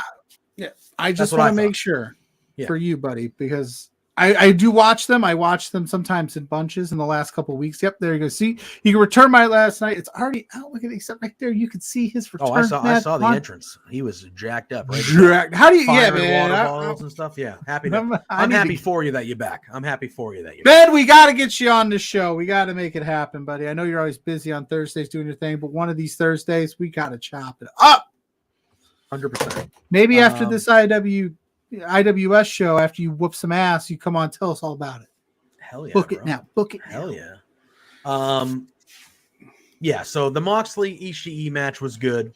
Obviously the thing we got to talk about is the Jungle Boy promo. That piece of shit. Here's my You became everything that you didn't want to become because of Christian. Listen, first of all, why you I'm just saying. Sorry. He He beat up Hook. There it is. I get it. We tape every other Friday, film 2 weeks, and then Wednesdays at 7. So yes. So that's what boom. Wednesdays at 7. Oh, you know, one thing that I did like though after the Mox Ishii match, because obviously at some point during that match, the Claudio and Yuta were at ringside with Mox. Yeah. And they weren't cheating, but they were, they were getting shady. Yeah. And so Eddie Kingston comes out and he's like, I'm not gonna fight you guys, but I'm making sure it's fair. What are you doing, bro? There it is. That's not what we use. We use that one. There it is. Don't you remember the rule, Pluggo? Sorry. Don't touch the buttons. Sorry. Go ahead. Anyway, God. Unbelievable. Unprofessional. No, that's not true. That's not unprofessional. You're trying your best, all right? But Jesus, trying to be good. Trying to be a good teammate. God, you are, but fucking sit there, will you? Just sit there. Anyway, jeez. Sit there. Don't make me go get Owen. Shut this whole thing down. So Kingston comes down. Kingston comes down. The thing I loved was Kingston and Claudio were just staring at each other. Claudio they hate each other so much. It was wonderful. But things happen, and Moxley's bleeding. He had stitches going into the match from Forbidden Door. Yeah, he's bleeding. They're beating the crap out of each other. Yeah, him and Eddie are yelling at each other up the ramp after the match. Moxley wins the match. Brutal match, but fantastic. And in the back, Renee is pissed. Mm-hmm. And I loved it. Yes. I loved Renee getting pissed. She's like, John, what the hell's going on, man? Look at you. Yeah, the staring was excellent, Hab Guy. I loved it. They would just, nope. But Renee, and she's yelling at John. Kingston comes over. They're still yelling at each other. Claudio's just not saying a word, just staring at him. And then even Renee gives Kingston some of the shit. She's like, you two. She's like, you two, you better fix this. And she's like yelling Figure it at out. Eddie. Yep. Figure it out. Oh, I loved it. I love the line that Eddie, when he was like, nobody beat you up but me. But me. Yeah, nobody kicks your ass but me. And I was like, yes. But me. Respect. Oh, I love That's it. brother shit right there. Yeah, That's I like that a lot because Moxley they're bad guys. They're heels, but Kingston's the one guy that Moxley, he doesn't. Yeah, because they got that. They're starting to jaw jack with each other. It's because of Like, Claudio. Yes. Fucking around with Claudio. Like Moxley, like Kingston's the one guy that Moxley's still like, I'm not gonna fucking, I'm gonna be good to you. Like, we're not doing it, but you know it's coming. Yeah, and it's gonna, when it comes, I hope they have that match at Wembley or all up something, but give me that match at Wembley. Well, I don't know if that's possible though, because Eddie's in the G1. Yeah. When's the G1? The G1's July, usually, right? It's the month of July. So maybe that won't. Chat, help. No, I think the G1 is July. Eddie's in the G1, so maybe Eddie's not going to be a part of Blood and Guts, which is why they ended the show the way they ended the show. Yeah. Last night with him kind of getting the shit beat out of him or whatever. Well, not ended the show, but like they at the end of that match. Anyway, another really good. Again, like I said, that it was meh to me, but there are things that I liked about it. You know what I liked? I liked the Doc Oda telling Hangman to go screw. Yeah, that was cool as shit. I was like, I loved how they played it though. When Hangman's like, we can make this a 12-man. Yeah, the Hangman was they were like, no. And he's like, no. We were there for you at your lowest point. And now what? You're back with your old friends, you piece of shit. Speaking of the Dark Order, join the Mark Order and check out Ryan's podcast with our friends. I was in the chat last night for the beginning half of that show before my old ass fell asleep on the couch. I was writing. So I apologize, Ryan. Don't but get I was old, writing. guys. Don't get old. Yeah, don't get old. But they're good times. But I love the Dark Order getting serious. I love them. I love them telling Hangman, like, hey, man, we were your friends. We were there for you at your darkest times. And we became friends. And you ditched us for your old friends once you were, Yeah, that you didn't Hangman even said in the thing, Hangman was even like, what was I supposed to do? They needed help. Like, he even was kind of like, he was like, I just liked the way it went down. And I knew it wasn't going to happen, but I was rooting so hard for the Dark Order to win that match. I loved that they walked away, and it was a little like, we're not getting involved with this BCC stuff, and you know what, you made your bed, so we're just gonna bounce. And it was, and they just let them get the shit kicked out of them. I just hope that they build off of this. Yeah, I want something more to happen with this. Like, I don't want, because the Dark Order obviously was a heel, the Brody Lee stuff, but once Brody passed, the Dark Order was fucking over, man. Like, they were like they were getting the biggest pops of the night sometimes, and like at first it was the respect, like, hey man, like obviously but like that shit continued because they were doing good shit. You know what I mean? Like, and they were really good and really enjoyable. And then they did the Hangman stuff, which was just excellent storytelling with Hangman and them, and involving they were a good part of that Hangman story to getting back to becoming champion eventually. Like, they were a significant part of that. And then once they were kind of done with that, the Dark Order hasn't done shit. I mean, they've had a cool story on Ring of Honor with Stu and the Righteous. So but I'm talking like on the main, now there's two of them, but on Dynamite, on the main product, they haven't done anything really. But last night it was good to see them with some edge, with some different. Yes, and it was good to just see them on the show, cutting promos, having a great match. I would have loved if they would have snuck a victory, though. That would have been something. But I get it. And then I love the wrinkle of them leaving, saying, no, we're not going to help you. Because that can lead to maybe they're going to turn heel. Maybe they're going to go bad again. Or maybe just let them do something. And let's be honest, Johnny Hungy doesn't want a screwdriver in his head. No, You just don't. No, you he just doesn't. watch Shayne get tore up with a screwdriver. You don't want in on that. You're like, look, that's No. your fight. Have fun. I'm out. Yeah. Live to fight another day, friends. Yeah. MJF with the, like we said, with the Adam Cole, and then later on when Roddy gets there and he goes, "Hey, generic white guy." He goes, "No, yeah, I'm just messing with you, man." He goes, "You're jacked, bro. Like, look, you're jacked, bro. You've been working out." Oh man. We had a trios match where it was Orange. It was the unlikely pairing of Orange Cassidy, El Hijo del Vikingo, and Keith Lee against Nas.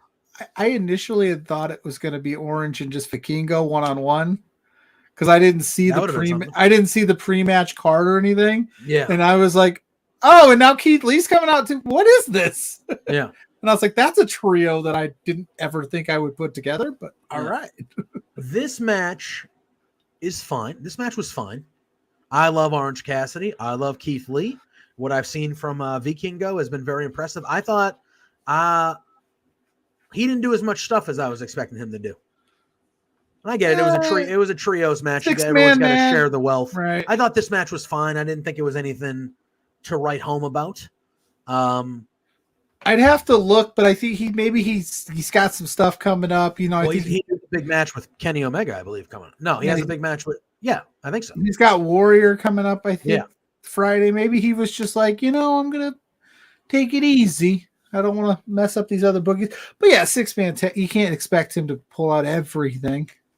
No, too much. But I thought that match was fine. But then it was time. We see Jungle Boy. And he comes out still to his old theme, the Baltimore theme. And as he's walking down, he goes, no. Cut that stupid. He called it stupid. Cut that stupid song off. I'm just kidding. I'm not even going to cut that stupid song off. That's what he said. What a jerk. Tony Khan paid a lot of money for that. Yep. So then he's he's looking at everybody. He goes, "You're booing me? You're booing me." As he's walking down the ring, "You're booing me." And he grabs the mic and he goes, what's the first thing he said? He was like, "I got a limo waiting for me outside so I can leave here whatever I want. And you guys are stuck with the wildfires." I'm not even Canadian. But I was just like, what? I know. Well, we're all stuck with it. No, yeah, but I'm not saying that that I didn't know what he was trying to do, but I was just kind of like, huh? Good one. All right, yeah. cool, Yeah. great. All right. So then he gets no, the ring. it's never been a secret. He's not a super amazing promo. It's so all right. We're gonna talk it through. We're gonna talk it through. Yeah.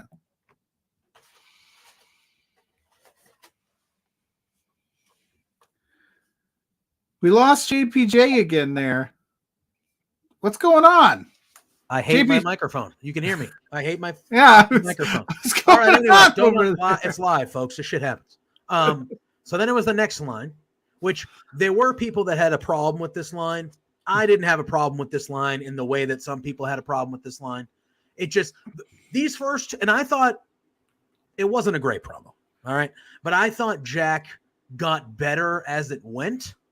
Just these first two lines, the wildfire line, and then this line where he was like, he said something like, "I'm still cashing the fattest checks and I'm banging the hottest bitch in this place or in the back or in the building." Now, whether you want to debate if that's true or not, fine. All right, whatever. But to me, and I didn't have a problem, there were some, and that's their right. That's their right to feel how they feel. Okay. Has nothing to do with it. These just didn't seem genuine to me. Yeah. It didn't seem genuine to me. Jungle Boy as a heel is fine. Him turning heel and becoming a heel seems genuine to me. Those two lines that he said did not seem, I was like, no, somebody gave you those. No, that's not you. You know what I mean? Yeah, that's how I felt. I was like, that's not you, Jack. Come on. No. It just felt like early on he was just trying to ramp the heel turn up to 100 right away. I'm gonna get heat right at the beginning, so Let's I'm going to say do these this. two lines. Yeah. And it was like, that just doesn't seem authentic. Yeah. That did not seem authentic to me. Now, I think he got, it was a rough promo all the way through. He what he did was he made fun of a natural disaster that's affecting an entire country, and he was misogynistic off the jump. It's not the greatest start if you're really trying to nail some stuff down. You gotta work your way up to that, I guess. To me, again, the wildfires thing was just like, that's weird. Why would you it's not like they start what? I go, wait, you're gonna make fun of these people because their fucking land is on fire? You're stuck. The fuck? You think they went out there and fucking did that? Like, they're just like, what? I was just weird. You're mad at us? The Anna Jay, that line, it's what he's a heel. They're supposed to be dickheads. I get it. And I think Kate from Mark Order Pod and from Fightful said, she put a tweet out later today and she was like, look, we can't be yelling at guys to get bitches and then be angry that Jungle Boy landed Anna Jay. We can't be mad at that. Because people be saying that Jungle Boy don't get no bitches. And then it's like, okay. I think Anna Jay should eventually join. They should be like an on-screen couple. I think that would do wonders for Jungle Boy. I don't know. Anna Jay, I don't know. For Sammy and Tay, because she's out. Correct. She's pregnant. Correct. So. And they're gonna do the babyface thing with Sammy. Yeah. So my opinion is, I think Anna Jay and Jungle Boy. He referenced her in the promo. They should become a. Clearly, Jungle Boy needs to hang out with Jericho because his promo work is weak. Well, speaking of Jericho. That match last night that he had. Ryan said on the pod that this is the standard new heel promo. Just so they just need to show, hey, this guy is the same guy. They just do the opposite of what he normally did, and it's like you don't have to do the full extreme right away. No, he couldn't have just came out and just said the second half of what he said.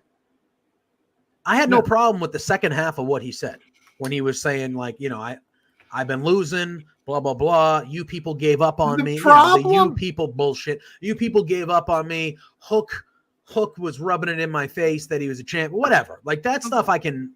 The problem with Jungle Boy is that he was such a white meat baby face. He's such a nice guy. We see you on TV hugging your mom and sister after big wins. You say all the right things. And now I know this is all kayfabe, it's all storyline, and this is him flipping the switch. But in no universes, in the world upon worlds, would I ever imagine Jungle Boy saying, I nail the hottest bitch in this place. Ever. He said that, and I just went, Jungle Boy would never say that. Never. That was in my brain, I was like, he would never say that. That's not even me saying he's a good guy. No, I'm just in general. I'm like, he would never say that. And I'm not a promo master. I've never had to stand in a ring and cut a promo and flip from heel to face but I feel like the best heels in the business and the best work is they lean into them. It's an extension of who they are. And in no world is Jungle Boy that guy. Maybe he is, and I'm just crazily mistaken. But the dude is a sweetheart. But my thing is, I liked Hook coming. I like Jungle Boy versus Hook. I'm in on Jungle Boy versus Hook. He ran like a bitch. I loved it. Yes, he did. He ran like a little bitch, and he needed to. Out come Hook. And I'll tell you what, out comes Hook. And I knew it. The second he came out, I go, Jungle Boy, you better run. You better run, you bitch. And he did. And he sprinted through everyone. And that fucking dive into the back of that SUV, wonderful. Wonderful. He just headfirst dove in. Yeah, have guys saying hearing that from Perry was weird. He went from a good guy to a hateful heel way too fast. That's the thing. I don't even know how hateful it was. It is hateful shit he was saying, but I think Jungle Boy will get better. I think he'll.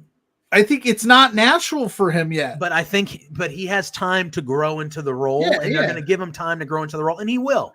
I think he needs to lean a little bit more into the Hollywood side of it. Your dad was an actor. Fucking do it. You came out with the shades on and the jacket, the 90s 90210 Dylan jacket. Come on, bro. Lean into it. Yeah. Lean into it. And again, don't be the dickhead that's saying, oh, I got the baddest, And I get it. Anna Jay has a t-shirt that said she's the baddest bitch with the fattest booty and stuff. I get it. I get it. We're not naive. No, we're no. Get it. I just don't think that's the heel that Jungle Boy needs to be. He just needs to be, and we also forget lean into the Hollywood. for better or for worse, this company is young, right? There's 3 years in, 4 years in. A lot of these guys and gals have to learn this. You got to sink or swim. You got to throw them out there. You got to try it. They don't have the WWE farm system where you can work through all this stuff before you even cut your first promo. They're going out there. They're saying, this is what we want to do. And you're sink or swim. So maybe it'll get better. I'm going to hold out hope. I just thought this first one, and again, I'm biased because I'm a Hook stan. That's fair. That's fair. And then we had the main event of the evening was the Sting and Darby versus Jericho and Sammy Guevara. Match was Sting, what the hell you doing? What the hell you doing? He missed so bad. He don't get. It's not even that he missed. He didn't miss. He made it, but it wasn't. Here's the thing. It wasn't Sting's like 60 something years old. If you're gonna have him jumping off a fucking ladder through a dude in a table, can the table not be 25 fucking feet away? Exactly. Can we just have him do one of these things where he's just fucking dropping on him? Because we won't care. I don't need to watch. Sting. I am very happy as a wrestling fan that I still get to watch Sting wrestle, and I think for what he does, he still does very well. I don't need to see Sting die on my television show. Yes. Let's relax. Listen, all the other content creators out there, you cut the content that you want to cut. But if you're out there deep diving and breaking down Sting matches for stop. We just be happy, like JPJ said, that Sting's on the screen.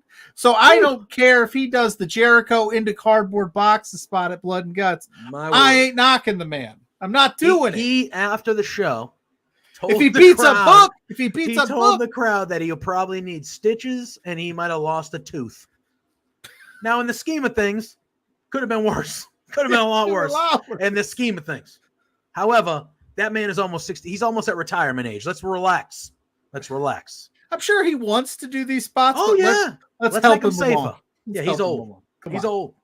As long as he stays, you can tell right away because he landed, and they had the angle on his face, and he did like his mouth got like, and I was like, oh, he went that mouth got right in fucking knee, right to the fucking teeth. Yep. Oh, they killed. They showed it for a second, then they cut away because they knew. They were like, whoops. Good Lord. Woo.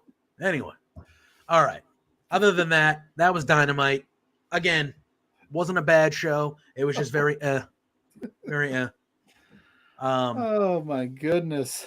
But all right, we got about a good 25 minutes left or so. So let's round this puppy out by diving in this Saturday at 3 p.m. Eastern Standard Time on Peacock. We have a PLE. It is Money in the Bank season. It is happening from London, England. And before we get going, in the chat, drop your Money in the Bank winners. Who you think's winning? Who you think's taking them briefcases home? Let's hear them. Wait, is it happening in London? Yeah, right? Yeah, London. Yeah, it's in London. Crazy. I knew it was in it, yeah. So, there are 7 matches on the card. We're going to go through. Let's talk a little bit about them. We'll save the Money in the Bank matches for the end because there is a World Heavyweight Championship match, but Roman is on the card, but he's not defending. Of course not. That's how you know that title is secondary. I almost was going to say there's no world title match on this.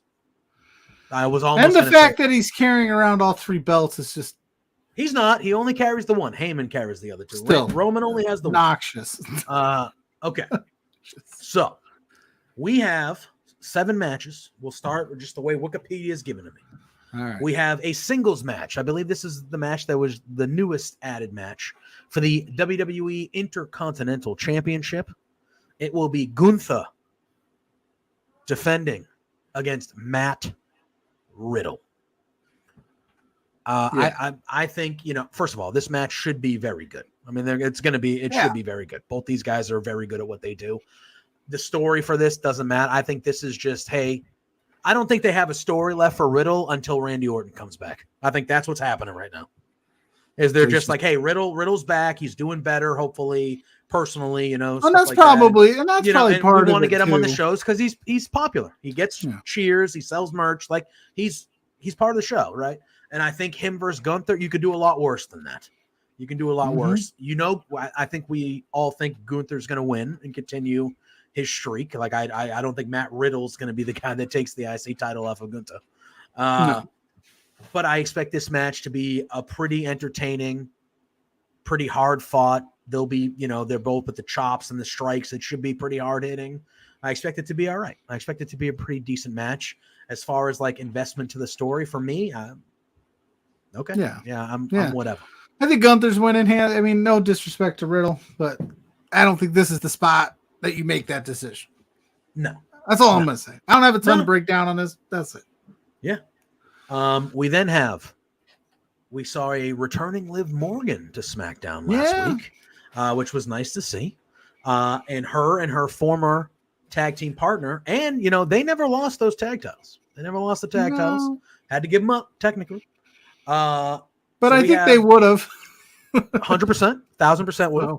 And they're definitely 1,000% going to lose this match too. But we have the new. Are they just calling them the women's tag team champions? They didn't add no like undisputed or any bullshit to it like that. They might have. I think they call them the undisputed tag team champions. I think that's what they're calling them. Right. I'm going to call them the WWE women's tag team champions. That's what it says here. So we have the newly crowned Ronda and Shayna Baszler. They unified the titles last week. They will be going against Liv Morgan and Raquel Rodriguez. I'll let you go first on this one, but I think this one's pretty easy to decide who we think's going to win. I mean, if you froze for like a split second. I know you're having power outages in your area. I was like, oh shoot. I was like, is a rod showing up to piss me off? No, a rod.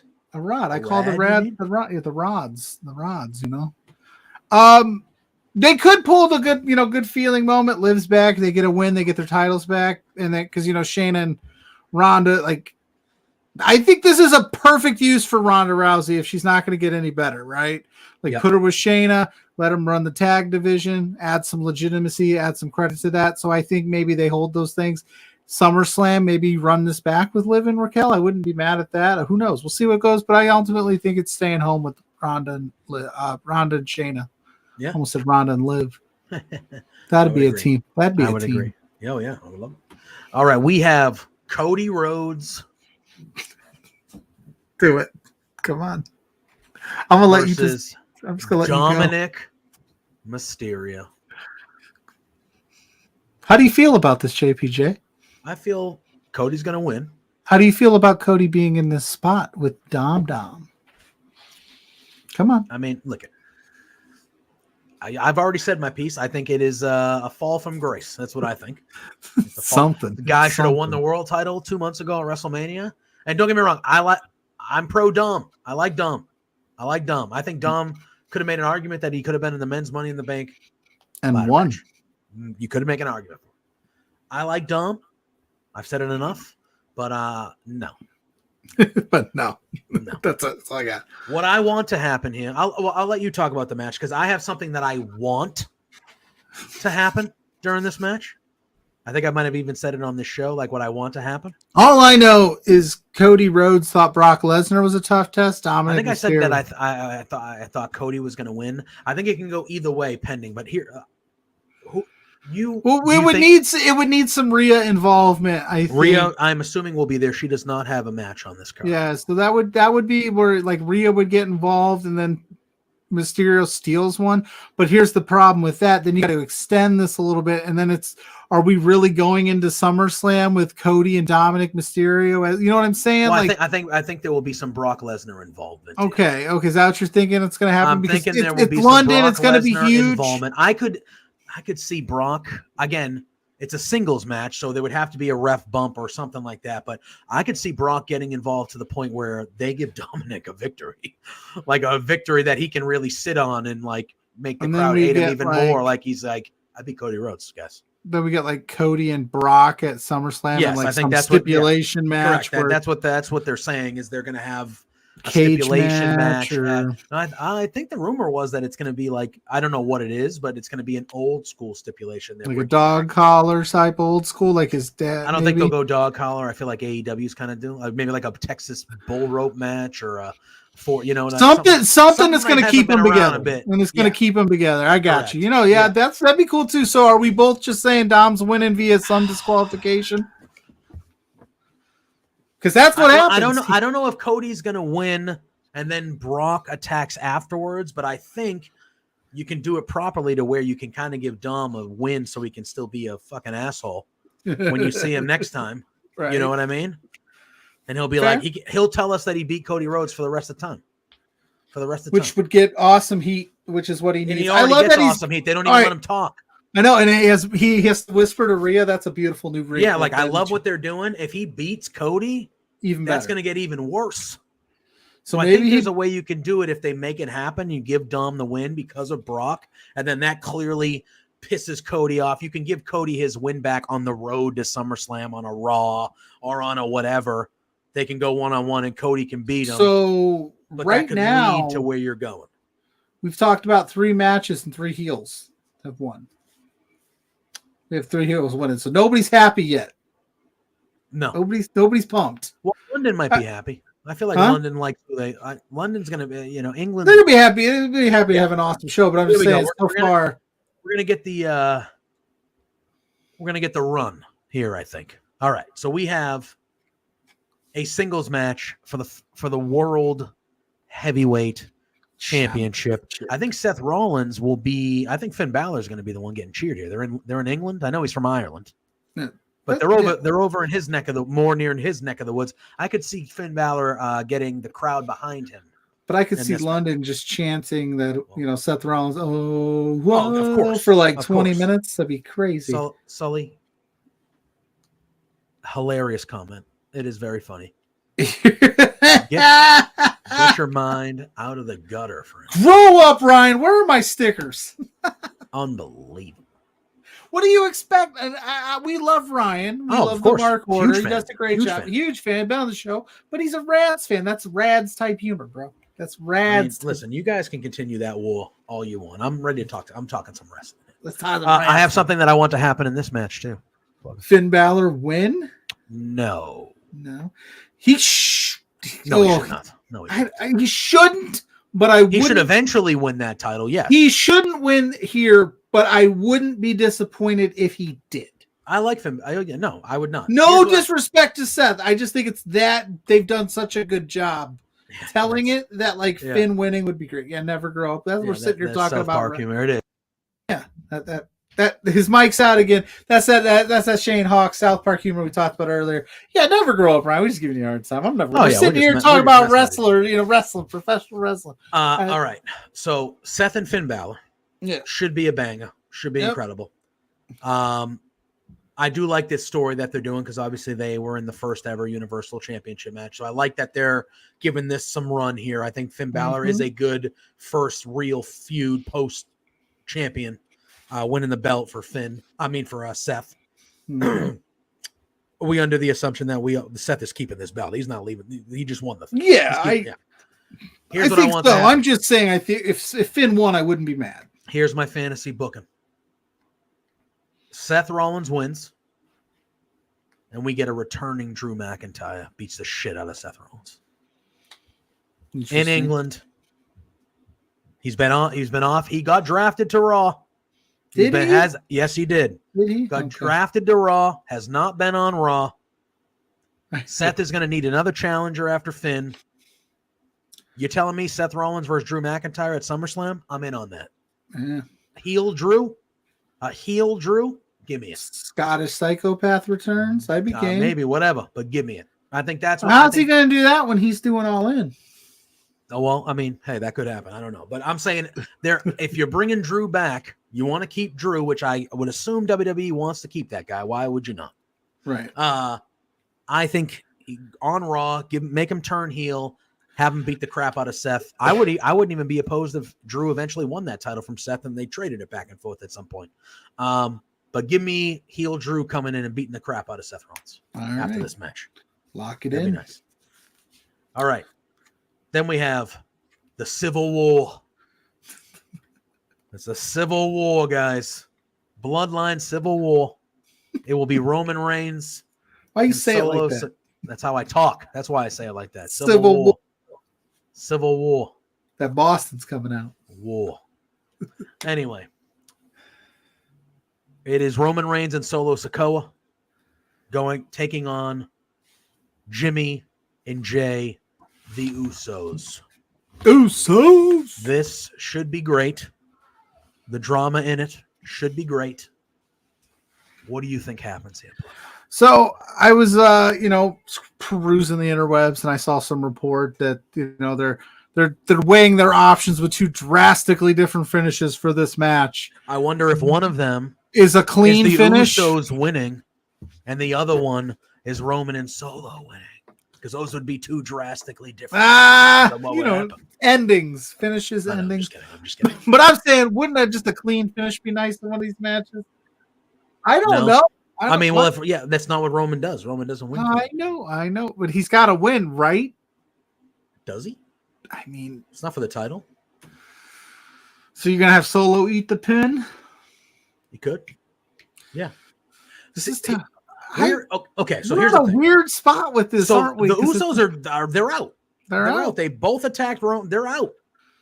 So I don't foresee does Roman want to win this match to get the Usos back into the bloodline, or does he want to win the match because he wants to beat the shit out of the Usos? Teach him a lesson. Well, that's what I'm thinking. Like, the Usos are going to come in all hot, right? Because they're fired up, they're pumped, they're out, they're free, and they're just going to run into a revitalized and refocused Roman Reigns and Solo Sikoa, who will kill you with one punch. So I'll take Roman and Solo. You're going Roman and Solo. Yeah. Do you think do you think they win? Do you think maybe we get a new member of the blood? Who's out there? Jacob Fatu? Tamina? Jacob Fatu would be great. To me, if I'm the WWE, I don't think there is anybody out there. I make sure he shows up. That's all. But do we think that maybe just Roman and you think who's cheating? Paul Heyman? I don't know. Paul Heyman has been, like I said, maybe it'd be a nice change of pace that nobody cheats. What if the Usos win? You don't think the Usos have a chance of winning at all?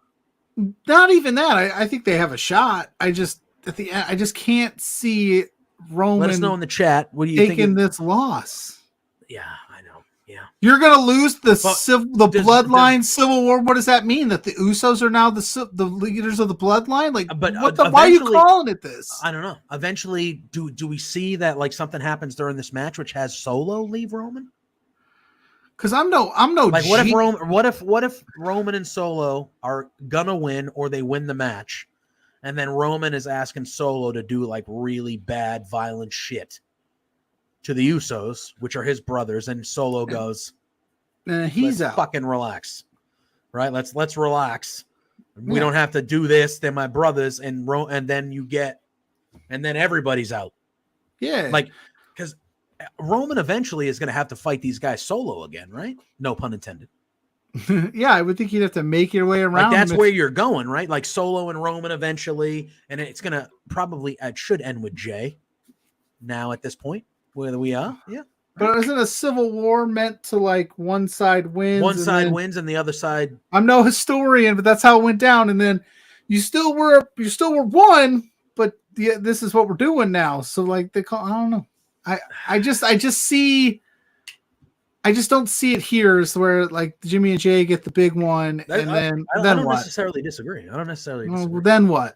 Yeah, you beat Roman and Solo, then you're done. Are we out? There's got to be more. That's that's the thing. There's got to be. This is continuing. This is not stopping. So, all right.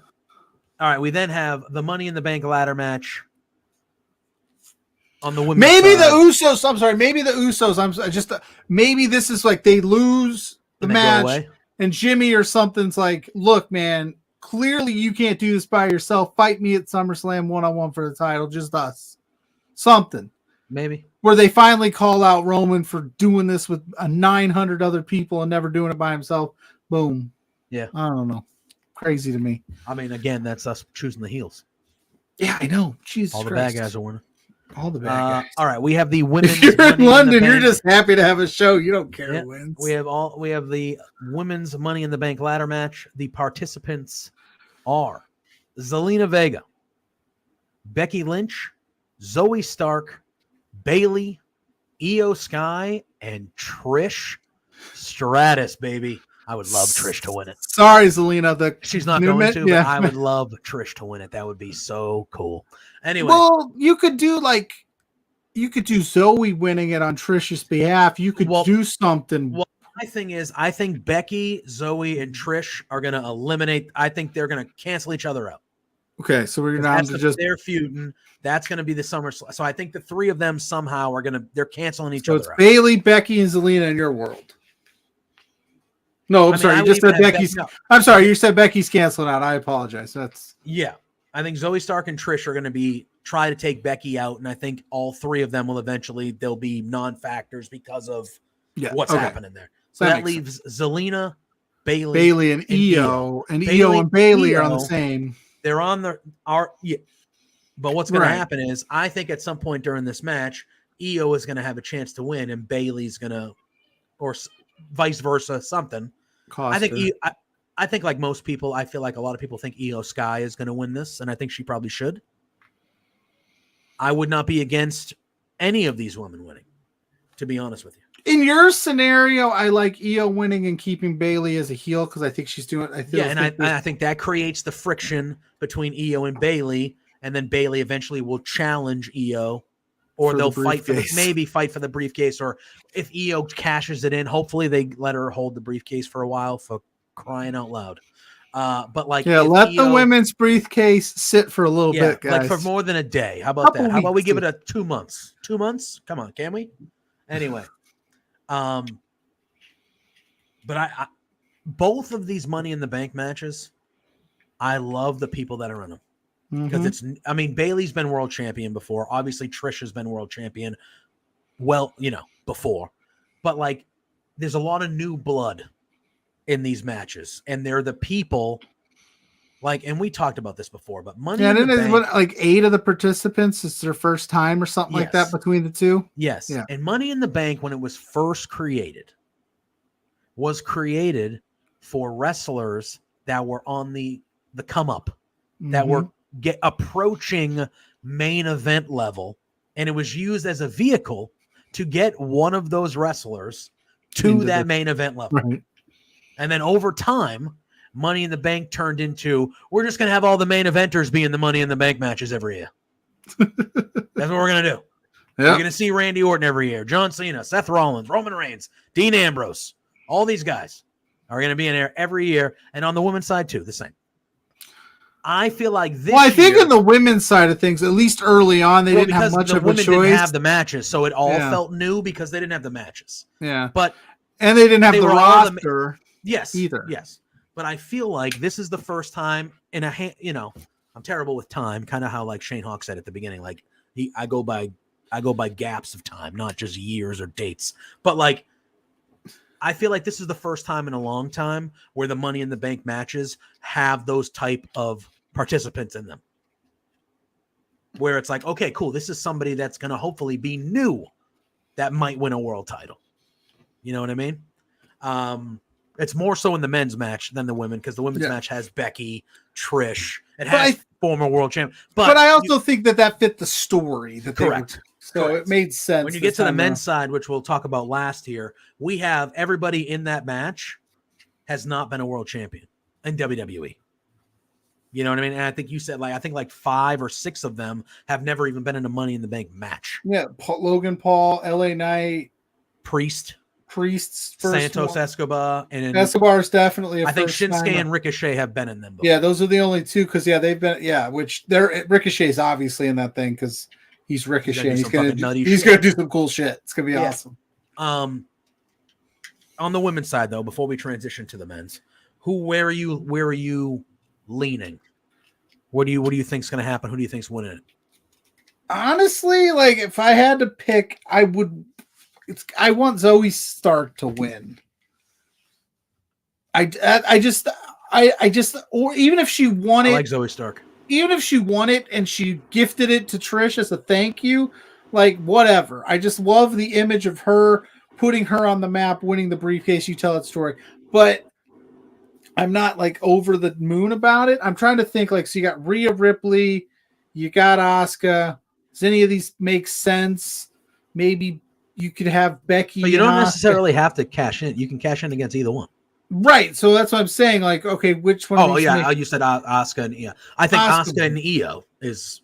Yeah, Asuka and Io makes sense. I mean, that's the one, right? And you could, because, Dakota Kai's out with an injury. They're really treading water. They're not even putting Bailey and Io really in the title picture right now for tag. So that would be a fun story. So I like, if you're going to put it on a cover, give it to Io. Let Bailey fester on that for a little bit. That tells a good story. 'Cause I don't think Zoe needs it. That would where my heart would want to go. Yeah.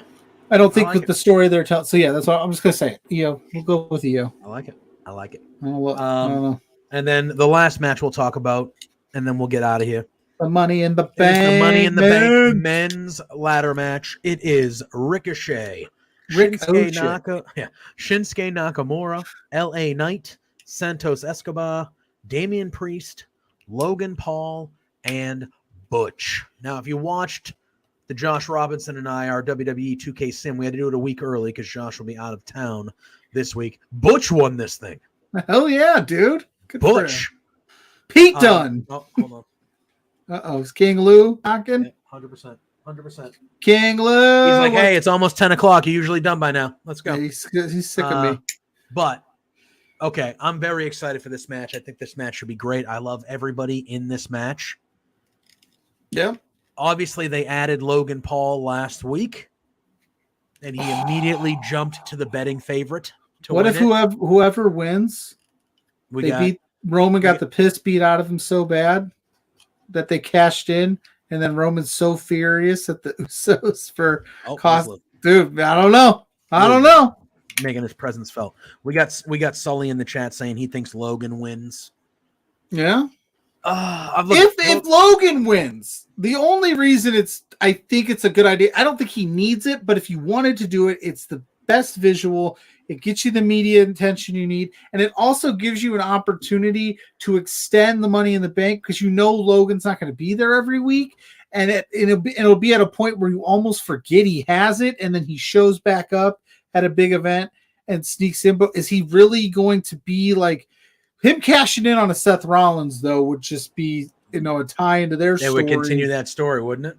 But is and Logan Paul, like he'll do his show every week. That Impulsive, the briefcase will be right there. Yep. You know what I mean? You hear his music, and you're gonna be like, So that's the mainstream media. But LA Knight though, LA Knight is money. He's been the guy that people have been talking about for a little while now. Like as the favorite, he should win Money in the Bank. That dude is money, like you said. He's over.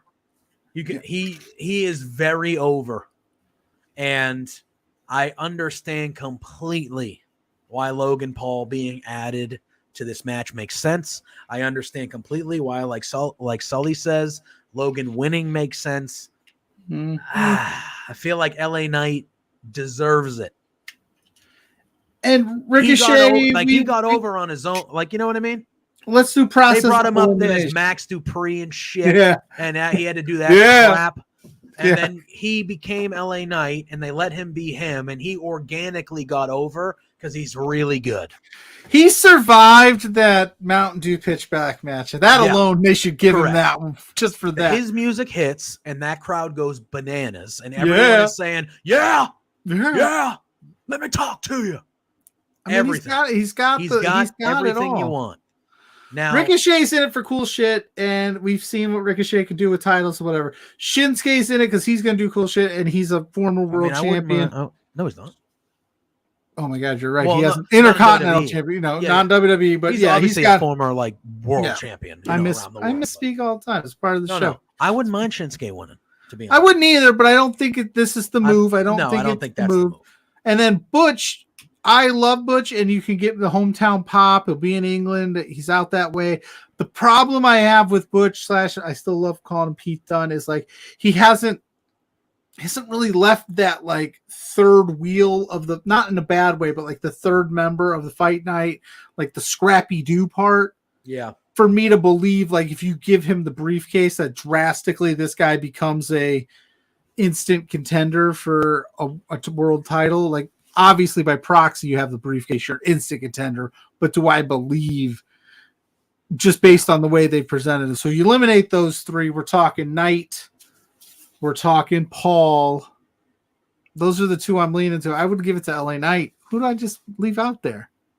Santos Escobar. Oh, Escobar. And Escobar, I like him a lot. I like him a lot. I really do. He's become how LA Knight kind of organically grew and got bigger. Escobar's on the similar path. I just don't think he's there yet. So Do you want to go mainstream at WWE? You want to go mainstream? Big Splash, London, England, Logan Paul, Bottle of Prime, USA think, Today. Honestly, I think you're going to be able to decide who made the final decision by who wins this match. I think if Logan Paul wins, that's a Vince McMahon decision. And if LA Knight wins, that's a Triple H decision. That's what I think. That's how I feel like going into this match is. That's a good call. That's very what I feel. Because LA Knight has organically got there, like gotten over.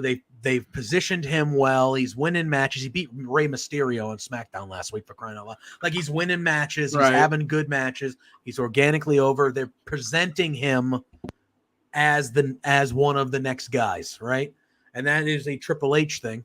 Oh, Lou, I apologize, bro. Lou, the king. Yep, there he goes.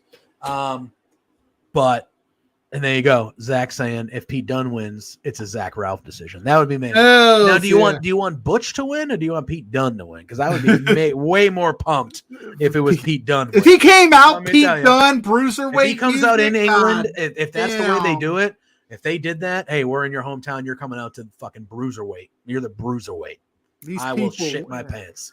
I will be so excited. I'll be like, but if he comes around hopping around and Sheamus and Rigger holding him back. I did love when Logan Paul was there, not on this past Monday, but last Monday when Butch came out. I love that he didn't say anything. He just literally just started beating the crap out of Logan Paul. There you go. Well, Bray is apparently sick. Bray's sick. He's dealing with some stuff. But yes, like Pluggo said, he survived that match because that's not a good position to put an up and coming star into that match where so many different things could go wrong or it doesn't hit right or optically, which all of it was a mess.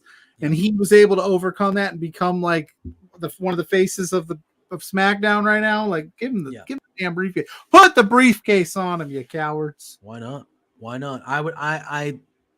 I'm gonna stick with my heart. I'm picking LA Knight. Okay, he's gonna be on. He can be on this very channel here shortly.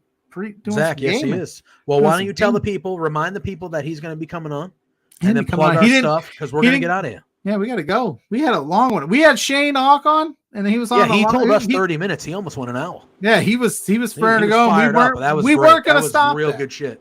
No, I wasn't going to be like, let's keep him to a half hour. I was like, this guy's going, bro. Let this guy go. Let him cook. Yeah. So, Zach, Ralph, a lovely member here, Love Wrestling, one of the pillars of Love Wrestling. He's going to be on here previewing some AEW Fight Forever. He got the game. He's loaded up. He's going to stream it. I'm not sure which mode won out. I think he's going to do storyline mode. Maybe just.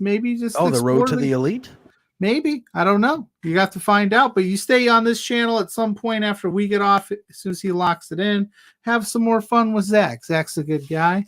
Our stuff, well, I guess I could plug my stuff. You'll see me here Saturday morning, 10 a.m. with Blair Pacheco doing our thing on For Exposure. We're going to be talking about LPW 16. I think you should. We didn't even get to talk about LPW. No, that's how. Shazza McKenzie's going to be there. Gigi Ray, Zoe Sager, the Rads that everybody loves in the chat. They'll be there. Taryn from Accounting. All your LPW favorites are in the house. That's going to be a banger of a show. I actually previewed that show. A little writing for the website. So go to lovewrestling.ca on the interwebs. Check out what I wrote.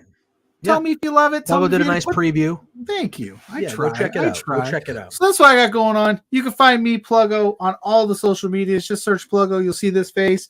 Not this hat. I'm wearing a different hat today. But for the show, at B2Beards on all social media platforms, we'll be there. We're going to keep you up to date. We're going to be clipping the hell out of this. So if you miss something, we got you. Check us out. Give us a like. Give us a follow. Give us a subscribe. Do all that fun stuff. Yeah. Like Shayne Hawke said, we need you guys. Keep growing this thing. We want to grow. They want to grow. More wrestling is good for business. JPJ, tell the fine people where they can find you, and we'll get everybody out of here. Yeah, and Ham Guy, I agree with you. If he did come out as Pete Dunne, I'd be wanting him to win too. That's what I'm saying. That whole arena will be wanting. Remember that first Bruiserweight theme, dog? Yeah, remember? Yeah, oh, it was a good one. Him and Tyler Bate from that takeover is still one of the best matches I've ever seen. This is still like the most gangster when he did that. And when he used to bite the belt and he would my God, gangster shit. You can find me at JPJ Loves Gaming over on Twitter, on Blue Sky as well. What? Yeah, you heard me. You're not going to give me an invite? I got to get one first, bro. Relax. Jeez, I got a list. How'd you get one? I can't tell you. What the? I can't tell you, bro. On air, I can't tell you. I got to respect. Got to protect my sources. Got to protect my sources. Wow. But yeah, you can follow me at JPJ Loves Gaming on Twitter, on Blue Sky, and over on Twitch. We have been playing. We played yesterday some AEW Fight Forever on there. That was a lot of fun. So we'll be getting that in the mix. Obviously, MLB The Show and some stuff like that. So give me a follow there. But you can catch me here every Thursday night, 8 p.m. with this guy right here doing Between Two Beards. You can catch me on Sunday at 10 a.m., every Sunday at 10 a.m. with Big Money Drew, where we talk about all things AEW for the week on Firmly AEW. But I want to thank everybody for hopping in tonight. We had a good one tonight. We want to thank Shayne Hawke again for joining us at the beginning of the show. He was great tonight. Go support IWS July 15th on Fight Plus. If you don't have Fight Plus, sign up. Watch that show. It's going to be a good one. Support us here at Love Wrestling tomorrow night, LPW 16. I think you should lariat. On Twitch, on our Twitch. On Twitch. That's where Zach's going to be shortly after we end. Twitch.tv/love. Twitch.tv/love wrestling CA. We'll be there tomorrow night. Pluggo and I will be in the chat throughout the show. Mm-hmm. It should be a good time. Shaza McKenzie, like he mentioned. Let's go, Zoe Sager, baby. Zoe Sager. It's going to be good. It's going to be good. But anyway, for Pluggo, easy dubs for Zoe. Easy dubs. For Pluggo, for myself, we want to thank everybody for hanging out with us tonight. And we will see you next Thursday night, 8 p.m., same bat time, same bat channel. You know the drill, y'all. Enjoy Sue. Peace. Peace out. Hey there, Pluggo and JPJ. It's Trent's mom, Sue, and I have a bone to pick with you. So, I understand that you guys are being real idiots and spending your entire monthly budget. You've got to be kidding me. This is not the way to be when you're trying to run a business. Your boss, Spencer, is really pissed off at you. I'm pissed off at you. You have some nerve. Get a grip. You have to control yourself. You can't just go out and spend all the money that you're making, you Two Beards guys. Oh no, this is coming out so stupid. Anyway, behave yourselves, or I'm going to cut you off from watching AEW. You're no longer going to get to know, be able to meet my son. What? Or me. I'm sorry, this is like, I don't know. Anyway, thanks so much for being fans. Watch yourselves. Knock it off.